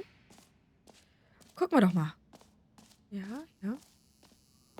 Now, here's something special. Uh-huh. You remember that broken test achievement that got left in the game on accident? Well, I'm developing a technology to simply give you the achievement. Okay. Yes. You see, you'll come to this lever, and when you pull it, the achievement will be given to you. It's as simple as that. Krieg ich ihn dann wirklich? Okay, perhaps I should have clarified. This is technology that will exist. Right now, the achievement is still fully broken. I'm not a wizard, Stanley, but I guarantee it will be fixed in the sequel to at last satisfy the hordes of ravenous fans all over the world who have been uproariously demanding this feature. Gamers, we hear you, and I promise it will happen. Aha, okay. Was kommt jetzt? Nein, geht nicht mehr. Okay, kaputt. Kaputt.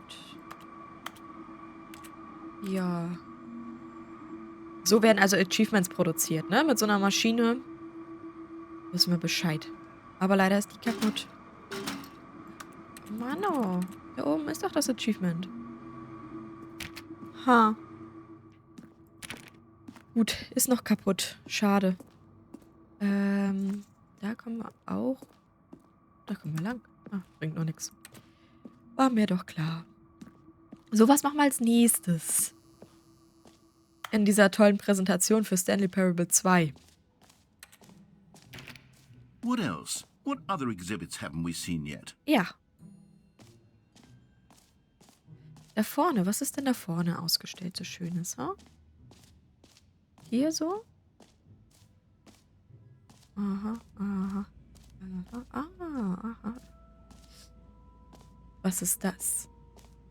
Stanley, here's an idea that I'm truly fond of. It's never been done before in a video game. This is, in fact, a hole that you can fall down forever. That's right. Infinite falling. You can fall until the end of time, if you like. A stunning leap forward for video games as a medium. Ja, das ist doch auch mal was Schönes, oder? Hab ich auch noch nicht gesehen. Und tschüss. Okay, okay. Jetzt fallen wir ewig. Für immer, ne? You see, isn't it wonderful? Total One of my schön. more ingenious concoctions, if I do say so. Now then, since you've gotten to see the infinite hole, you can press the teleport button to pop back up to the top, and we can continue onward. Ach, geh, okay. Ja, okay. Now, I don't mean to be a bummer, but Yeah. I do recommend you use the teleport button to go back to the top. Ansonsten, Maybe do it on the sooner rather than later spectrum of things. was passiert denn sonst?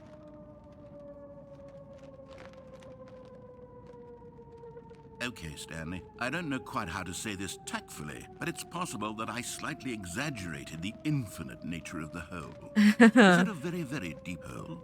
To be certain it is. It's an extremely deep hole. Hab ich mir I don't gedacht. want anyone to say that it isn't an astonishingly deep hole. It is. Yeah. Is it infinite?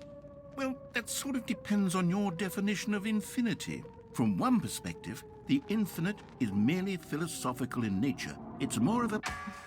Okay, well, good for you. You found the bottom of the hole. You found me out, Stanley. I'm a liar and a cheat, and you're so clever. Look, I think the issue here is just that you're unusually fascinated by falling. Ja. What normal person actually wants to fall infinitely? Ja, I einige. figured the hole was as deep as anyone would actually need. Don't you put this on me. Maybe you're the problem. Look, things got a little heated there. I think we both said some things we didn't mean. Why don't we just put all this behind us and agree to just call the hole mostly infinite? If that works for you, then go ahead and press the teleport button to warp up to the top of the hole and we can move on. Nee. I'll just be up here when you're ready. Nee, also ich bin damit überhaupt nicht zufrieden. Ich finde es schade, dass das unendliche Loch sein Versprechen nicht einhält. Ja. Also das ist ein Unding. Das ist ein absolutes Unding. Wie kann das nur? Das geht nicht. Ich bleib hier unten. So. Weil es ist ja das unendliche Loch. Gut, es wurde ja nicht definiert, was unendlich ist. Ist das Fallen unendlich oder ist man hier unendlich lang gefangen oder so? Ja. Hat doch, glaube ich, auch keiner gesagt, dass es das unendlich tiefe Loch ist, oder? Gut. Ja. Was haben wir denn hier Feines? Ja, okay, ja. Mhm. Ja, stimmt. Ja, ein paar Kippen. Hat irgendwelche reingeworfen. Ach, das ist der neue Becher. Okay. Gut, gut, gut. Ja. Okay, gut. Schön hier unten, ne? Schön kalt. Ja. Jetzt, wo es wieder warm draußen wird. So. Und sonst so? Ja? Na gut. Ich glaube, Great. wir müssen Now, nachgeben. I'm very excited to show you even more of my ideas for the sequel. Okay. Oh, for heaven. You see, I was right. The problem is you. The problem is that you like holes too much. Not normal. A normal person would have said, yep, that's an infinite hole right there. Goes on forever till the end of time. Don't need to see it all, but not you. Oh, no, no, no, no. You have a weird sort of... Oh, das ist gar nicht so tief. Did the hole seem even shorter to you this Ja. time? I couldn't help but feel like you spent a little less time in there than you did before. I mean, admittedly, I didn't make an infinite hole. Ja, das weiß ich I didn't schon. think it was that not infinite. Well, I suppose once again there's nothing to do here. If you decide you've had enough of the hole, you can hit the teleport button and come join me up above. Ja, machen wir. Had enough? So? I'm positively thrilled. Ja. I really do. Gosh, how could I have guessed? You're back in the hole. If this starts to become a thing where... Das ist noch kürzer. Okay.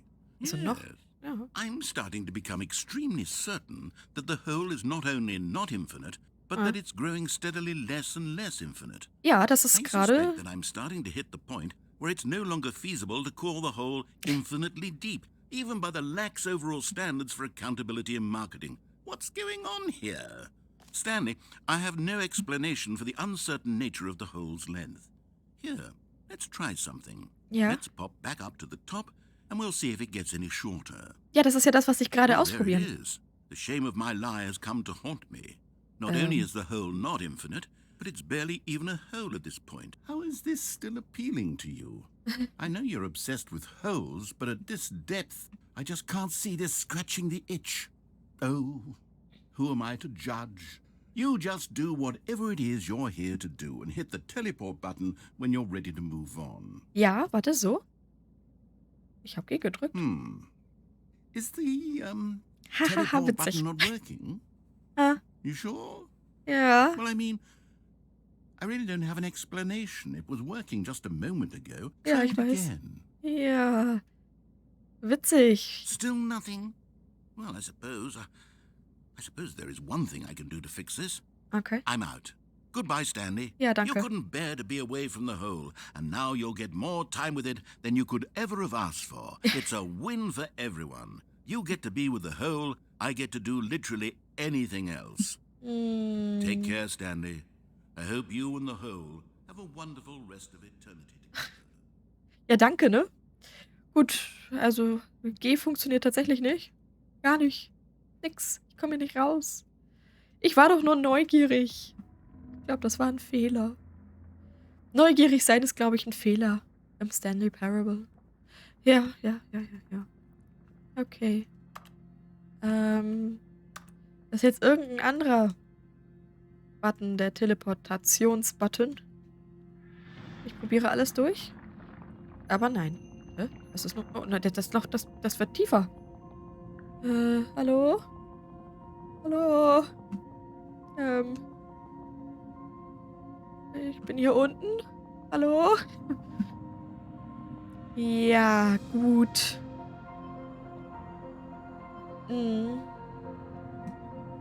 Es wird langsam dunkel. Oh. Musste das Loch sich erstmal wieder beruhigen? Hatte das eine Abklingzeit? F, ändere deine Perspektive. Okay. Oh ja. Dramatisch.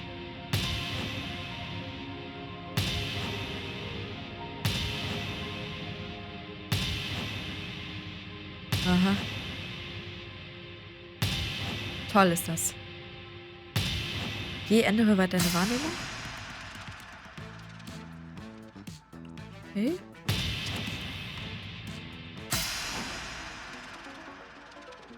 Aha.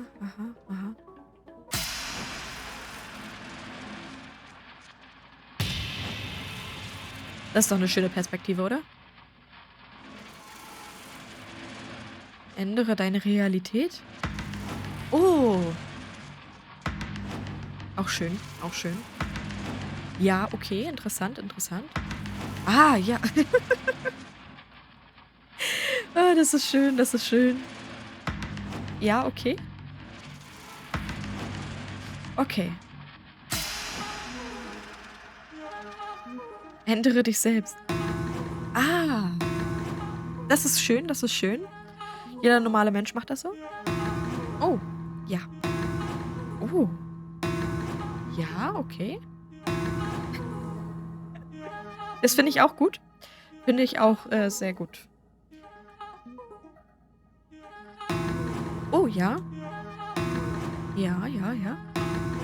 Ja, das ist ja fast langweilig. Ich finde, wir bleiben dabei. Stanley? Stanley? Stanley? Was? Wir haben ein Oh, bisschen was zu good, you're tun. awake. It seems you had sort of dozed off there, Ach so. drifting away into dreamland. Den Traum But fand we ich can't gut. have that, Stanley, because this hole is just so darn fascinating that I want you to be wide awake for every second of it. You don't want to miss a single moment. So how about if I just pop in from time to time and wake you up to keep you really, truly focused on the hole? Ja, total nett. From the looks of things, you and I will have many, many years here in this hole. Ja, ich And glaube I'm auch. looking forward to all of them. Stay alert, Stanley. I'll be back. Toodlepip. Ja, gut. Jetzt sind wir hier immer noch in dem Löchli.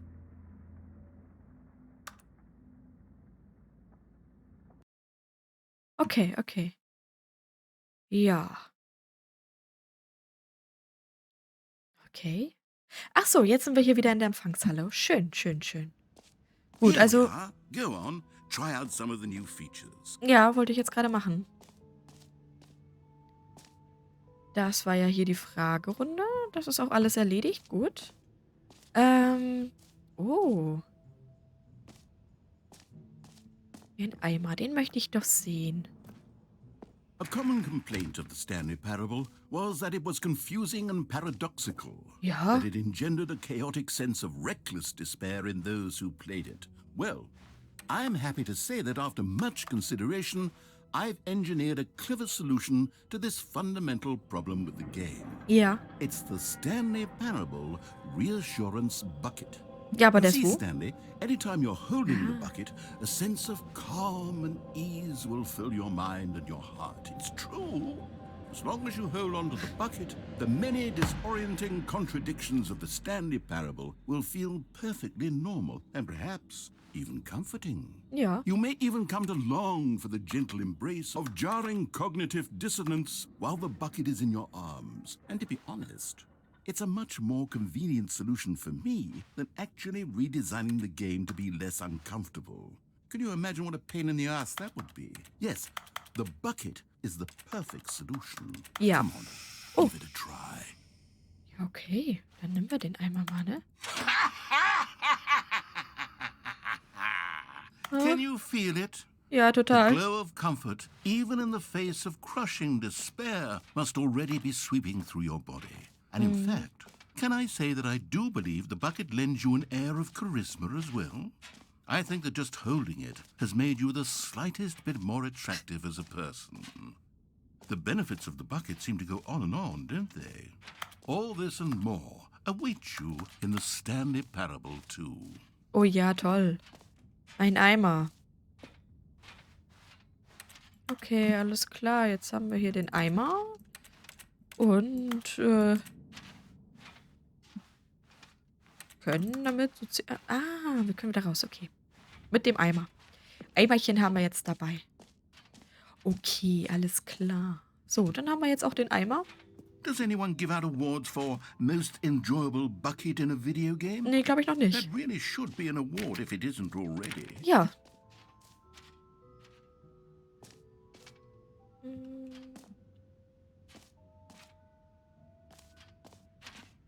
3:44 Uhr. Okay. Gut, ich glaube, also den hatten wir. Merch hatten wir uns auch angeguckt. Den Bucket haben wir jetzt. Die Umfrage haben wir mitgemacht.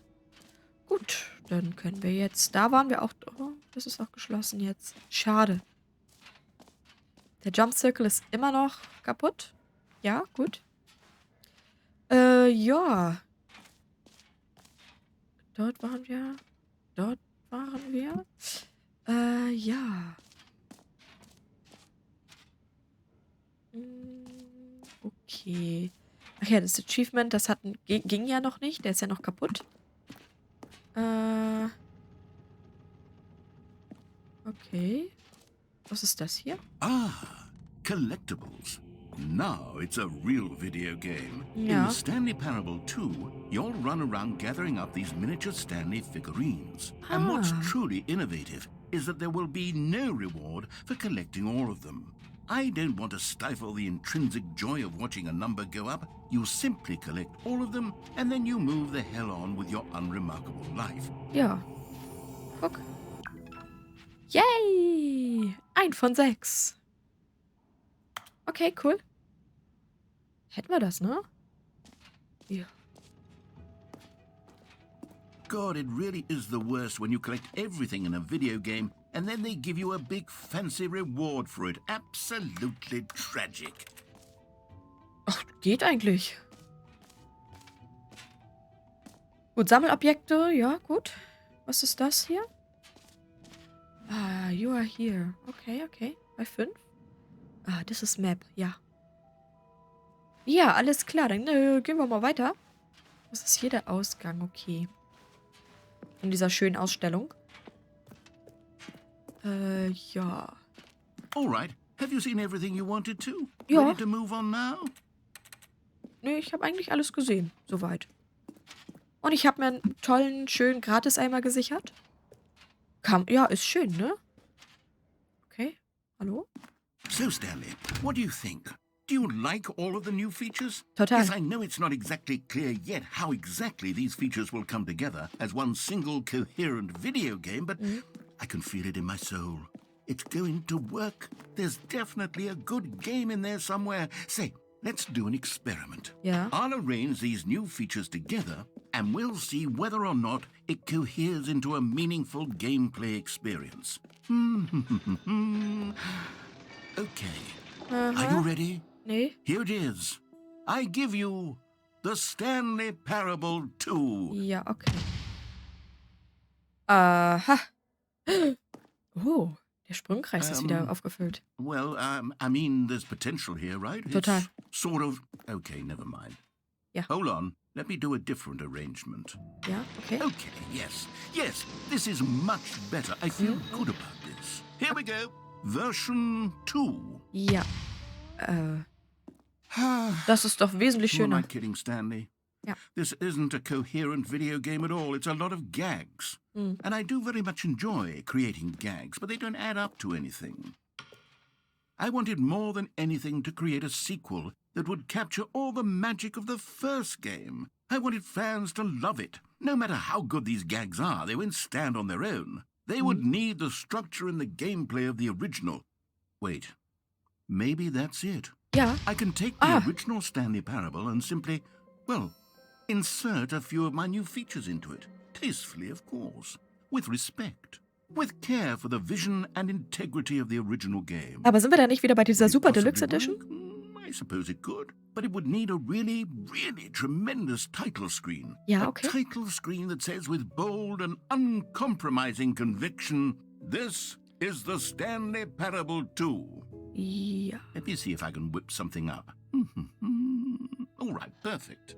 Go ahead. Take a look. Ja, ich gucke. Ich gucke. Oh, ja, schön. Schön, schön, schön, schön, ja. Aha. Aha.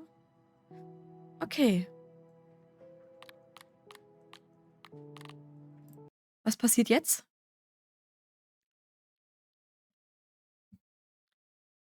This is the story of a man named Stanley. Ah, okay. Stanley worked for a company in a big building where he was employee number 427. Ja. Employee number 427's job was simple. He sat at his desk in room 427 and he pushed buttons on a keyboard. Orders came to him through a monitor on his desk, telling him what buttons to push, how long to push them, and in what order. Okay. This is what employee 427 did every day of every month of every year. And although others might have considered it soul-rending, Stanley relished every moment that the orders came in, as though he had been made exactly for this job. And Stanley was happy.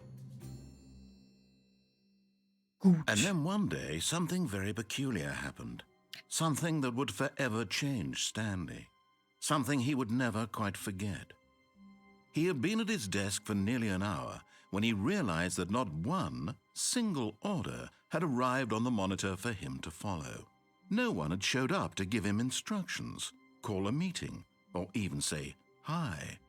Never in all his years at the company had this happened, this complete isolation. Something was very clearly wrong. Shocked, frozen solid, Stanley found himself unable to move for the longest time. But as he came to his wits and regained his senses, he got up from his desk and stepped out of his office. Okay, dann machen wir das mal. Diesmal mit diesem wunderschönen All of his Geburtstagsluftballons. co-workers were gone. What could it mean? Stanley decided to go to the meeting room. Perhaps he had simply missed a memo. Ja. No matter how hard Stanley looked, he couldn't find a trace of his co-workers. Okay. Gut, dann gucken wir mal. So. Hier drüben machen wir natürlich auch wieder die PCs aus. Immer diese Stromverschwendung. Der Eimer. Stanley picked up the bucket. Ja. Den Eimer brauchen wir. Der Eimer ist wichtig.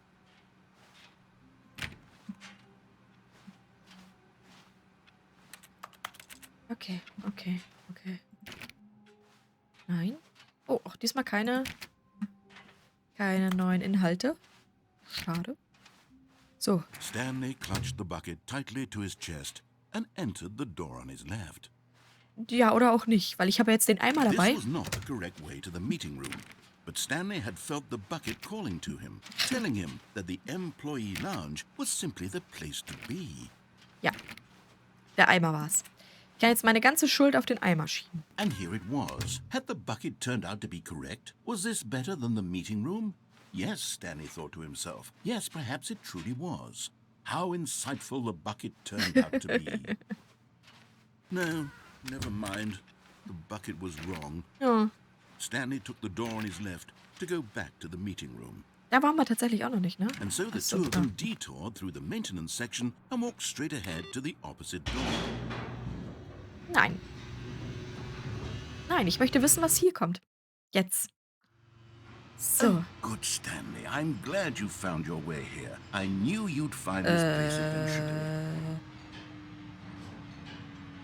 You see, your friends and I are concerned for you, Stanley. Okay. We've come together here because we care about you very much.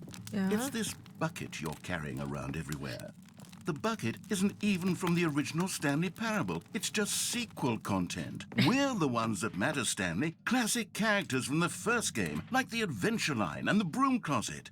Because that's what fans want from a sequel. They want more of their favorite jokes, not this bucket that they've never seen before. Yes, I know I'm the one who gave you the bucket, but you're spending too much time with it. Ja. Don't you want another story involving the Adventure Line? We could make the Adventure Line go somewhere new. Yes, that's what the fans want. Let's do it. Ja, aber ich möchte hier in meiner schönen Besenkammer sitzen, ja? Die ist toll, die Besenkammer. Guck. Hier kann man rumstehen und Dinge angucken und mit dem Eimer reden. Der Eimer ist ein sehr netter, habe ich festgestellt. Ja. Na gut. Oder auch nicht. Gut, der Weg ist jetzt frei. Hierhin. Whee! Look at that wacky line. Who knows where it'll go off to next? Oh, and it played some silly music as well. Alberne Musik?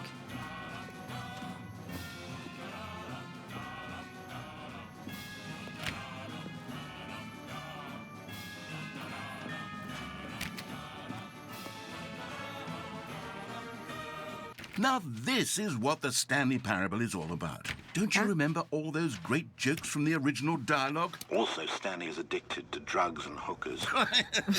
Yes, it's as classic now as it was back then. Let's do it for the fans, Stanley. Let's give them more content exactly like this. Okay. But if we want to do that, you're going to have to give something up. Auf was denn? Wir folgen der gelben Linie. So und so und so. Und so und so. So und so. Okay. Hallo? Don't you get it, Stanley? We need to get rid of the bucket. Nein. That's why I'm very proud to introduce a brand new character. This is the Bucket Destroyer. Nein. Nein. I think it'll make a wonderful new addition to the rich lore of the Stanley Parable. True, it also was not in the original game, but it's such a well-fleshed-out character with so much personality that to me, it already feels as though it's been part of the cast all along. Don't you agree? Ich möchte den Eimer nicht Can you loswerden. guess what the Bucket Destroyer does? Ja. Surely you don't need me to spell it out for you. Nein. Ich will Go das ahead aber now, nicht. Stanley. Nein. Say goodbye to the bucket, and then pop it into the machine when you're ready. Oh. Ich will den Eimer gar nicht loswerden. Now listen to me. It's crucial that you give it the bucket. I don't know what the Bucket Destroyer will do if it can't destroy your bucket. Destroying buckets is all it knows. That is its singular personality trait. Sure, I can hear you saying, how does a character with only one personality trait deserve to join the pantheon of beloved Stanley Parable characters? Well, you see, if you were to really explore the Bucket Destroyer, you would see that its desire to crush buckets is so densely loaded with complexity and nuance that it's really like 10 personality traits. What other object in this game can you even say that about? The broom closet? Certainly not. I wonder what sort of Bucket Destroyer merchandise the fans will be clamoring for after this. Okay, the Bucket Destroyer is getting very upset now. You'll have to hurry and feed it. We can't get back to the classic Stanley Parable characters like the Adventure Line or the Kann ich ihn Bucket wirklich Destroyer füttern? until you crush that Nein. damn bucket. Quickly now. The fans are waiting. Do it, the fans, Stanley. Give the fans what they want. Hurry and... Oh, kaputt? Ja. Oh. Der Eimerzerstörer. Bucket Destroyer. My prized creation. You had so much potential. We were going to do such marvelous things with you, tell such spellbinding stories about you. All of it squandered now. Ja. Goodbye, new friend. Goodbye. For the moment in time that you were here, you were magnificent. Ja, eindeutig. Gut. Dann haben wir den Eimerzerstörer zerstört. Alles klar.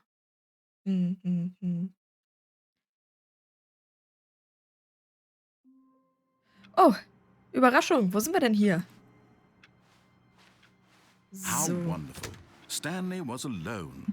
Finally. This Ja. is great, he thought to himself. Total. This is what I've wanted all along. I got what I wanted. So. Und so und so und so und so. Ja, Eimer. Stanley lifted the bucket into his arms, and a wave of comfort rushed over him. Ja, eben.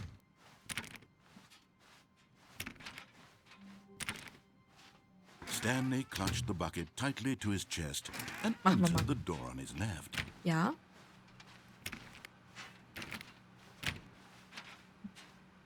So, und hier? Still no one was here. Stanley needed the bucket's warmth and comfort now more than ever. Perhaps his boss's office was where he'd find answers. Oh, Stanley, can you feel it? Was? The broom closet. It wants the bucket. Nein. You can feel that, can't you?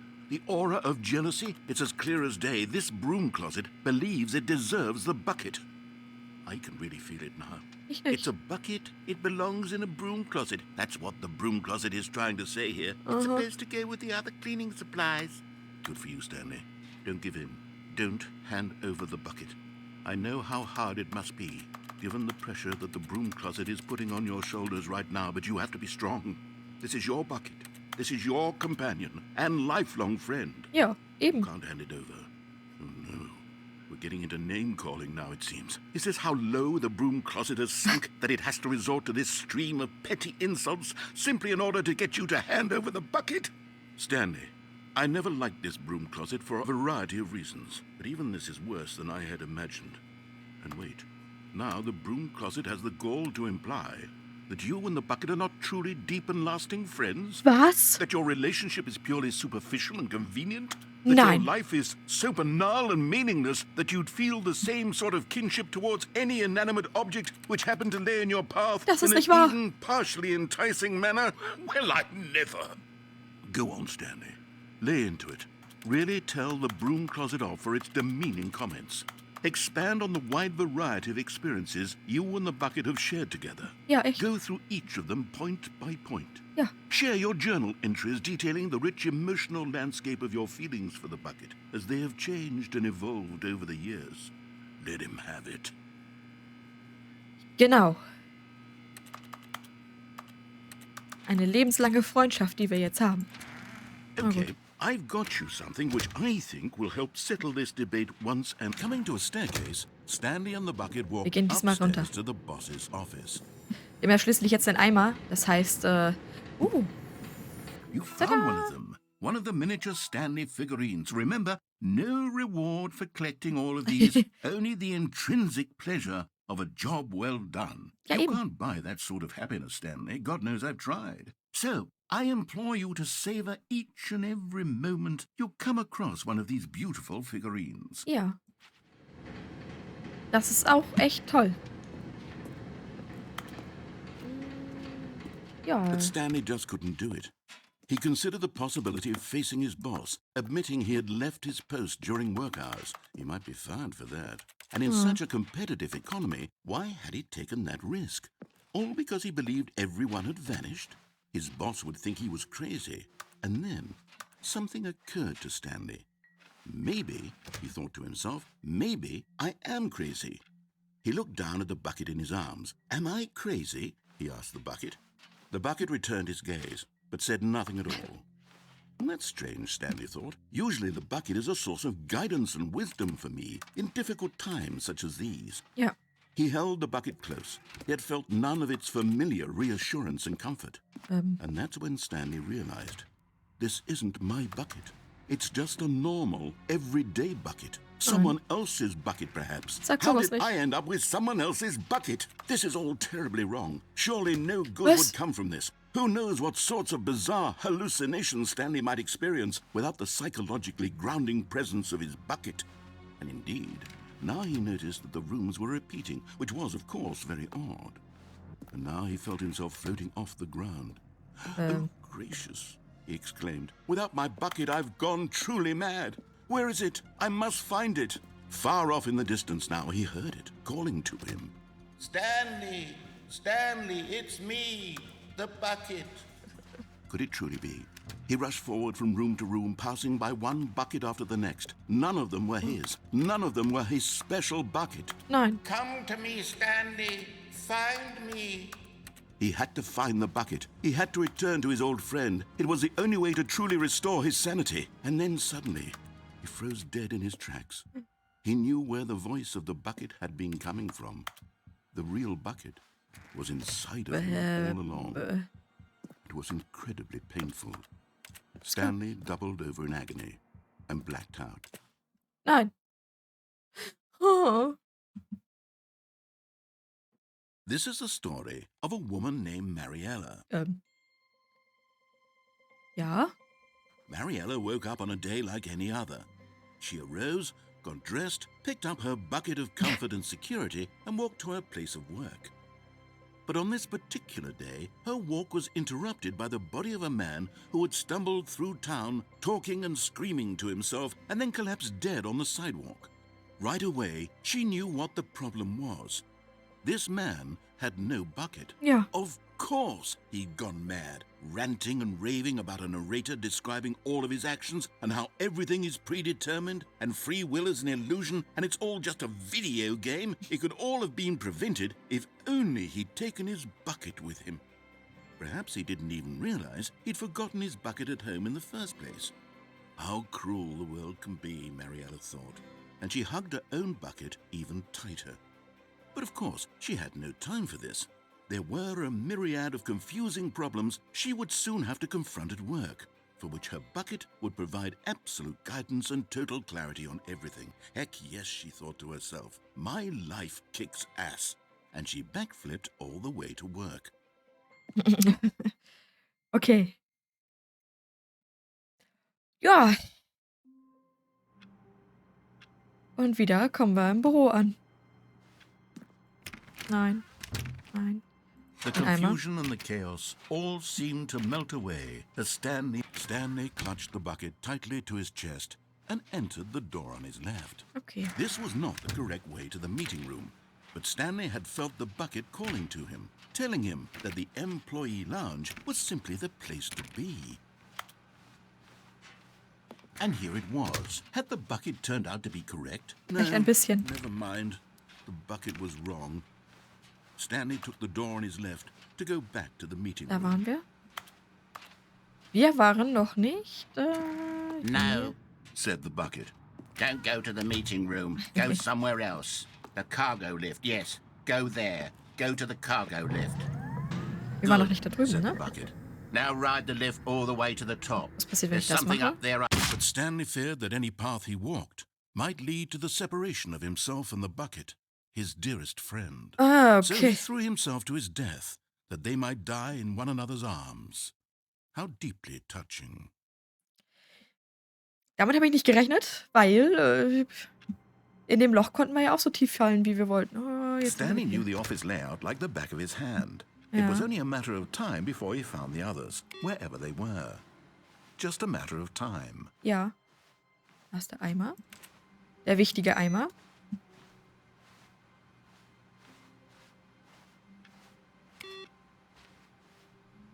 Warmth spread through Stanley's arms. Ja. With the bucket in his Weil ein arms Eimer, again, he was weil ein home. Eimer generell warm ist. Und nicht Stanley kalt. clutched the bucket tightly to his chest and Recht. entered the door. This was not the correct way to the meeting room. Ja. But Stanley had felt the bucket calling to him, telling him that the employee lounge was simply the place to be. Ich versuche ja trotzdem immer noch die Türen aufzumachen, And ne? here it was. Had the bucket turned out to be correct? Was this... No, never mind. The bucket was wrong. Stanley took the door on his left to go back to the meeting room. Nee, was anderes ist dort nicht drin. Und ich habe Angst, dass dann wieder die Tür zugeht. Die geht nämlich garantiert zu, wenn wir da durchgehen. No, Said the bucket. don't go to the meeting room. Go somewhere else. The cargo lift, yes. Good, Said the bucket. now ride the lift all the way to the top. There's something up there I need you to do. Ja, Stanley genau. did not question why or how this bucket was speaking to him. It should have alarmed him, of course, because buckets can't talk. But Stanley chose not to nein, think nein, about nein, this. But Stanley feared that any path he walked might lead Das to the war separation nicht of geplant. himself and the bucket, his dearest friend. So he threw himself to his death, that they might die in one another's arms. Ja. How deeply touching. So. Dann gehen wir nochmal hier durch. Nehmen den Eimer Stanley mit. picked up the bucket and smiled. Ja. He'd never be alone. Stanley clutched the bucket tightly to his chest. This was not the correct way to the meeting room. Ich But weiß. Stanley had felt the bucket calling to him, telling him that the employee lounge was simply the place to be. And Genau. here it was. Had the bucket turned out to be correct? No, never mind. The bucket was wrong. Stanley took the door on his left to go back to the meeting room. Aber ich habe dort No, vorne etwas said the gesehen. bucket. Warte mal. Don't go to the So. meeting room. Go somewhere else. The cargo lift, yes. Go Guck mal. there. Go to the cargo lift. Guck, da hinten ist eine Stanley-Figur. Deswegen hier dieser Weg. So. Another miniature Stanley figurine. This, you know, there really must be a snappier name for these things. What Yeah. about mini stands? Stanley figs? Or what about Stanlerines? Yes, I think I like that. Another Stanlerine under your belt. Okay. So. Aber runter kommen wir trotzdem nicht, ne?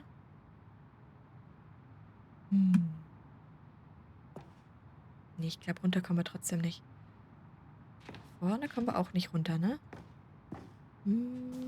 Oh, nein, nicht runterspringen, Stanley, bitte. Nee, das sieht nicht so aus, als wenn wir hier runterspringen könnten.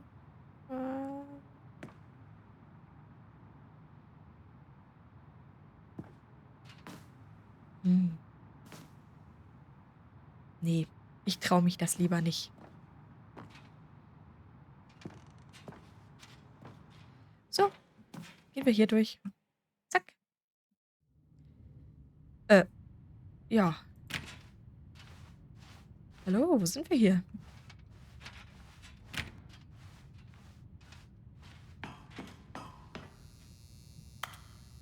Okay. Ganz viele Kassetten.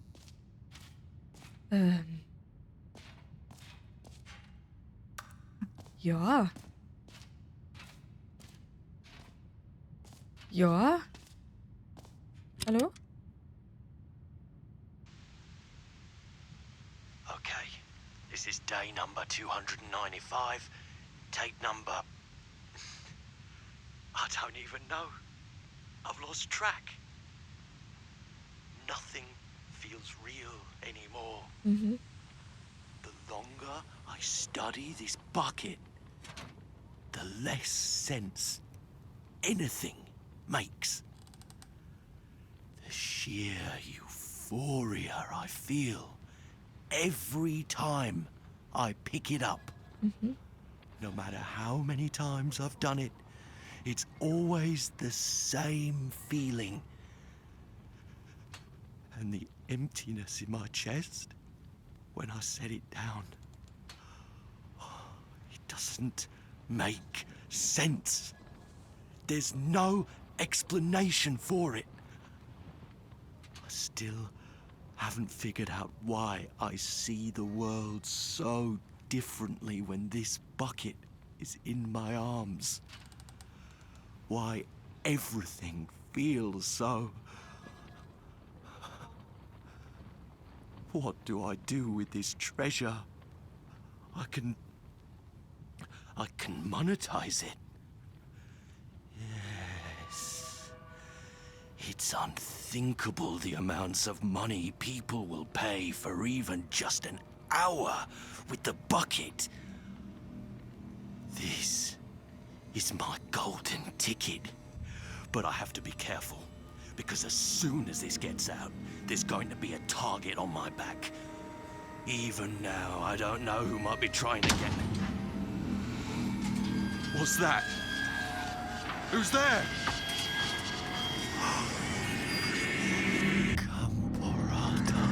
Okay. Alles klar.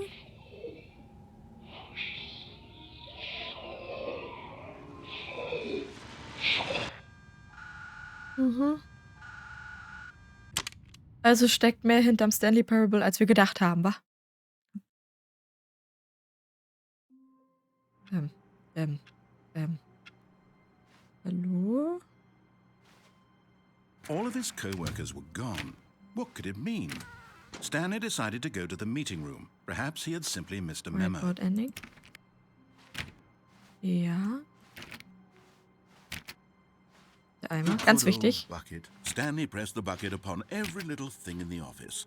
Nothing responded to the bucket's touch, but it did little to discourage Stanley's belief in the magic of the bucket. Soweit.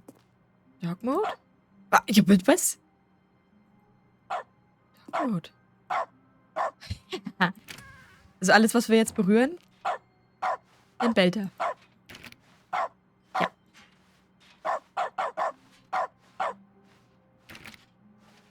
Das ist der Dog Mode.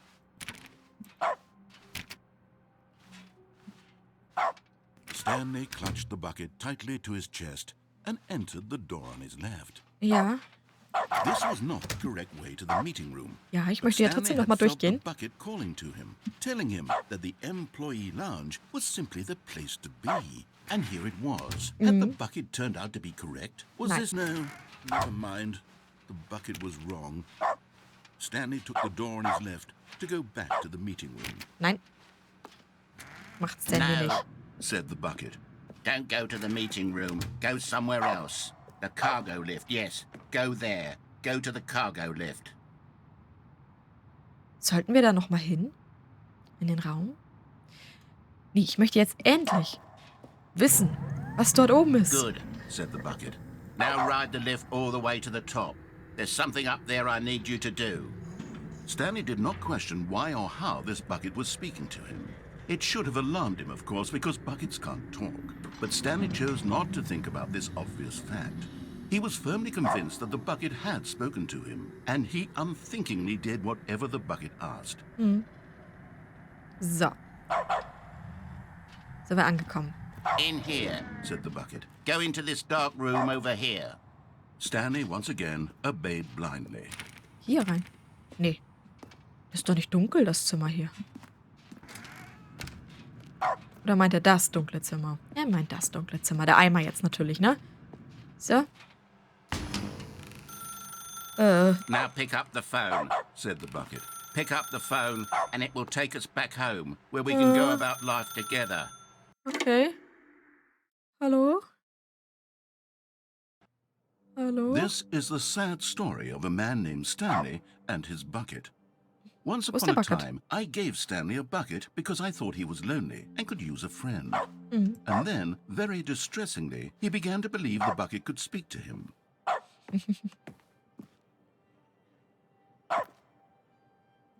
Aber gut finde ich, dass wir immer noch den Dog-Mode angeschaltet haben. Na? So. Hier kommen wir nicht lang. Hier kommen wir nicht lang. Alles klar. Kann man hier lang? Nein. Hier kann man irgendwie... Nein. Wieso kommt da der... Oh, der Eimer. Hallo Stanley, ich bin es. Dein Eimer. Drücke H, um mich zur Arbeit mitzunehmen. H. The Stanley Parable Reassurance Bucket was merely meant to provide the comforting glow of companionship. Ja. It doesn't literally talk and give you orders. Whatever Stanley is hearing the bucket say to him is just in his head. Ja. So, ich möchte hier immer noch den PC aus... Ich kann den PC diesmal nicht ausmachen. Ne, geht nicht. Geht nicht. Mhm. Gut. Bist du einmal mit bei der Arbeit? Oh ja, schön. Ich drücke wieder Lately, H. I've been concerned about him. Wouldn't you be concerned as well? To see him delusional like this, obsessing over an inanimate metal object? Ja, ein I bisschen, want to say aber... something to him, but I don't know how I can convince him. I don't know if he'll listen to me. So, zack. Hä? Drücke L? Nicht H? Well, Okay. I'll try anyway. Stanley, can you hear me? Listen to me. It's just a bucket. It can't think, it can't talk. All it will ever truly do for you is effectively transfer a liquid from one location to a different location. That's it. It doesn't do anything else. Aber warum? Hör nicht auf den lauten Mann, drücke Q, damit wir wieder nach Hause gehen. Okay. Danke, Eimer. You see, he's not listening. He's still taking orders from the bucket. You know, once upon a time it was me he took orders from. Me he trusted and listened to. Now all he cares about is his awful bucket. This stupid hunk of metal. Drücke P, um alle in deinem Leben außer mir zu ignorieren. P. Mein Sad. Eimerlein. I suppose he doesn't need me anymore. From now on, he's just going to cling to this bucket, this cold, empty bucket. Oh. This sort of shiny bucket. Well, I'll give it this. The bucket does have a nice shine Ja, to eben. it. Sag ich doch. Du hältst mich für real, oder, Stanley? Drücke O, um wieder nach Hause zu gehen. Oh. Yes, I suppose on closer inspection that it doesn't quite look like your average hardware store bucket. Nein, der ist ganz It's just a besonders. little more, what am I trying to say? Na? Sturdier, more capable of transporting liquid. Like it would be better at moving an amount of water from one room to another. Ja. Drücke I, um denselben Tag mit mir wieder und wieder zu erleben. I. Oh my God, what Wo am I ist der? saying? Da. Better at carrying water from room to room. It's a bucket. It's literally just a bucket. Nein. Why do I feel some need to point out the ways in which it's so much more than just a regular bucket? Drücke I, um nach Hause und zur Arbeit und nach Hause und zur Arbeit und nach Hause zu gehen. I. Oh no. Oh. I'm having feelings for the bucket. No, no, no, no, no, no, no, no. What's going on? Why do I want to be with the bucket? Hear what the bucket has to say. Do anything it asks. What's wrong with me? I don't understand. Perhaps if I had the bucket, this would be less confusing. Yes. The bucket could tell me what to do in this troublesome situation. Ja. Stanley, give me the bucket. Nein. Give it to me. Give me the bucket, Stanley. I need it. Give it to me now. Give it or I'll... Nein. Ich geb den Bucket nicht her. Geh zurück zur Arbeit, Stanley. Okay. Ja.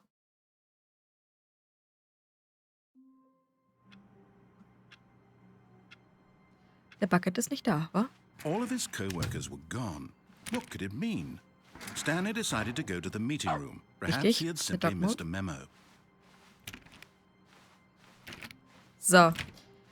Stanley went around touching every little thing in the office, but it didn't make a single difference. Nor did it advance. Where are we going today? The bucket asked. Stanley just smiled. Anywhere they... Stanley clutched the bucket tightly to his chest and entered the door on his left.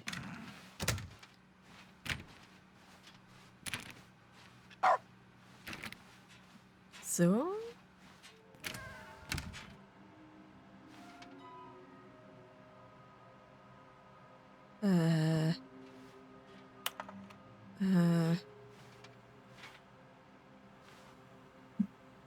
Okay.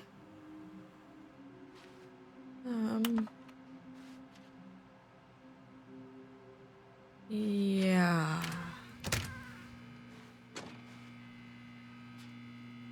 Oh, Stanley, can you feel it? The broom closet. It wants the bucket. Yeah. Coming to a staircase, Stanley and the bucket walked upstairs to the boss's office. Ja. Und zwar hier hin. Und hier haben wir wieder das exklusive Bathroom. Und eine Okay, I'm going Stanley-Figur. back to the name of these little Stanley figurines, and now I'm torn between Stanlerines and Figlies. What do you think, Stanley? What name better encapsulates the intrinsic sense of happiness that you get from seeing a small number in the corner of your screen go up by 1? Let me sit on it. I'm sure it will come to me. Huh. So.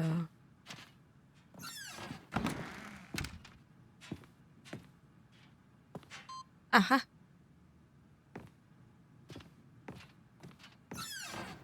Und hier war nur der Aufzug.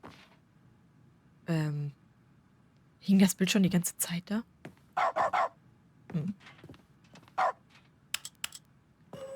Ich möchte beides.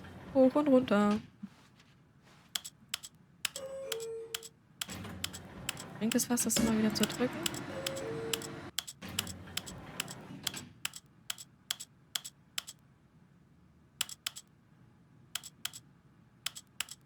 Ich glaube nicht.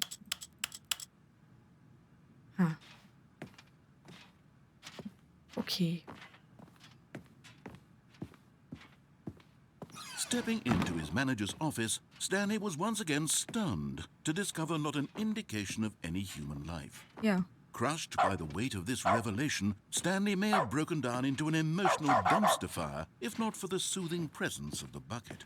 Genau. Even now, in his darkest of hours, did the bucket's warmth and guiding light pierce the dark clouds of confusion and chaos. It would be with him, always. The bucket War would, das so rum? and he knew it.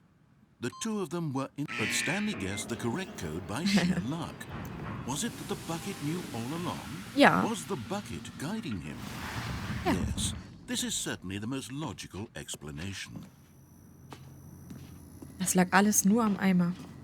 Oh. You're getting close now, Stanley. You've nearly gotten all of the Figler Anlerines. Very soon, you'll collect the last one, and then the first number will equal the second number, and that will be it. Ja. We'll be different people by then. Different in the sense that we used to have none of them, and now we have them all. You can't go back to when you had no Figler Anlerines. None of us can. So. Natürlich fahren wir wieder runter. Schneller als beim letzten Mal. The elevator raced downward, plummeting towards an unknown fate.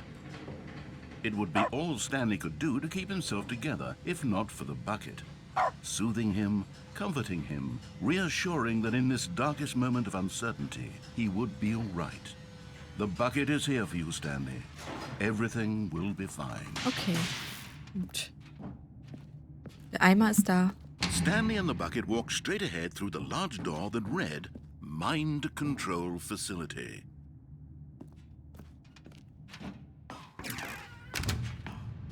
Der Eimer ist da. Wir brauchen keine Angst haben. The lights rose on an enormous room packed with television screens. What horrible secret did this place hold? Stanley and the bucket both wondered to themselves.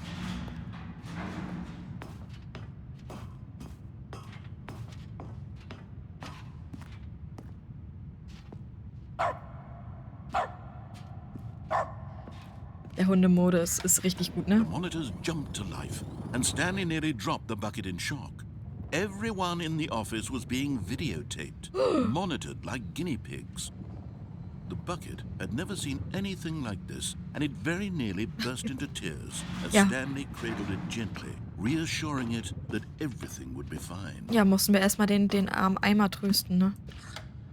So. Was the bucket under the mind control facility's influence as well? Nein. Had the bucket been told to do things it didn't wish to do? What kinds of things does a bucket want to do or not want to do in the first place? These questions raced furiously in Stanley's feeble mind. No! He screamed into the bucket. He couldn't accept it. His own life in someone else's control, never! He squeezed the bucket tighter. His one friend in the entire world. At this point, he could trust no one except for the bucket.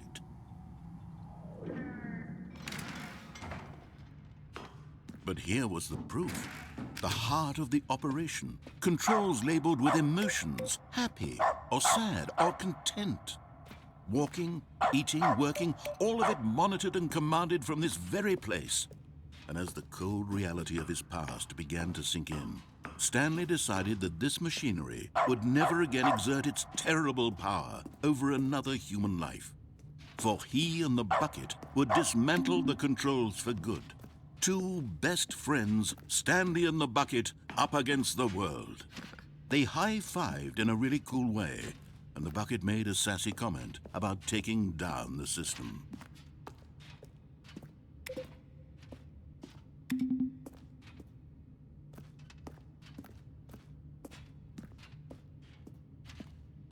Ich weiß nicht, wo die 3 ist. Hier nicht. 3. Das ist die 5. Und muss auch noch die 4 sein.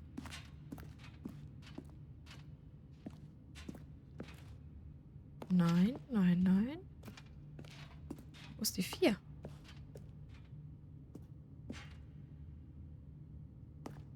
Zwei.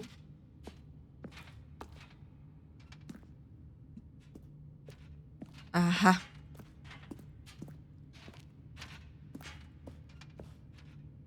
Da kommen wir nicht durch. Was ist das? Aber ist es die 4? Ah.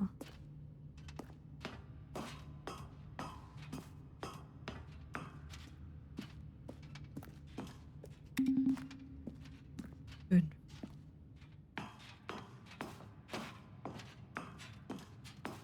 Wie gut, dass wir den Eimer dabei haben, sonst hätte ich jetzt echt Angst gehabt. When at last they came, but at the last second, the bucket jumped in and pressed the button to turn on the controls. Stanley gasped in horror. Had this been the bucket's plan all along? To take over the machine and claim the power for itself? How could the bucket have betrayed him like this? Ja. Stanley was prepared to throw the bucket away in disgust when suddenly an image appeared upon the enormous screen. Birds. Silly, silly birds. The control buttons became active again. Was? Das? Oder das? Ah.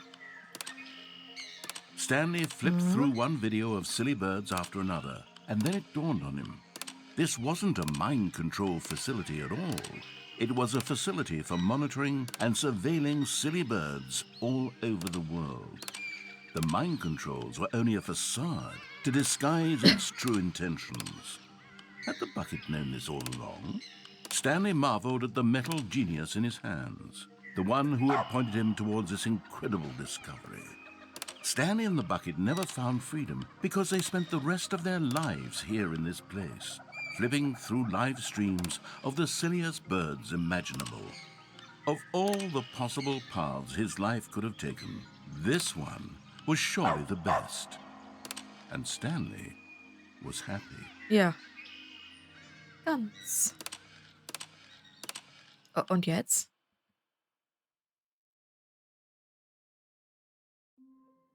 Ha. sind wir wieder hier. Aber weißt was? Ich mache jetzt erstmal Schluss. Denn wir haben jetzt auch schon 2,5 Stunden voll. Das war gar nicht der Plan der Sache. Aber ich sage erstmal vielen Dank fürs Zuschauen. Bis zum nächsten Mal dann. Also dann zum nächsten Spiel morgen. Und dann sage ich erstmal Tschüss.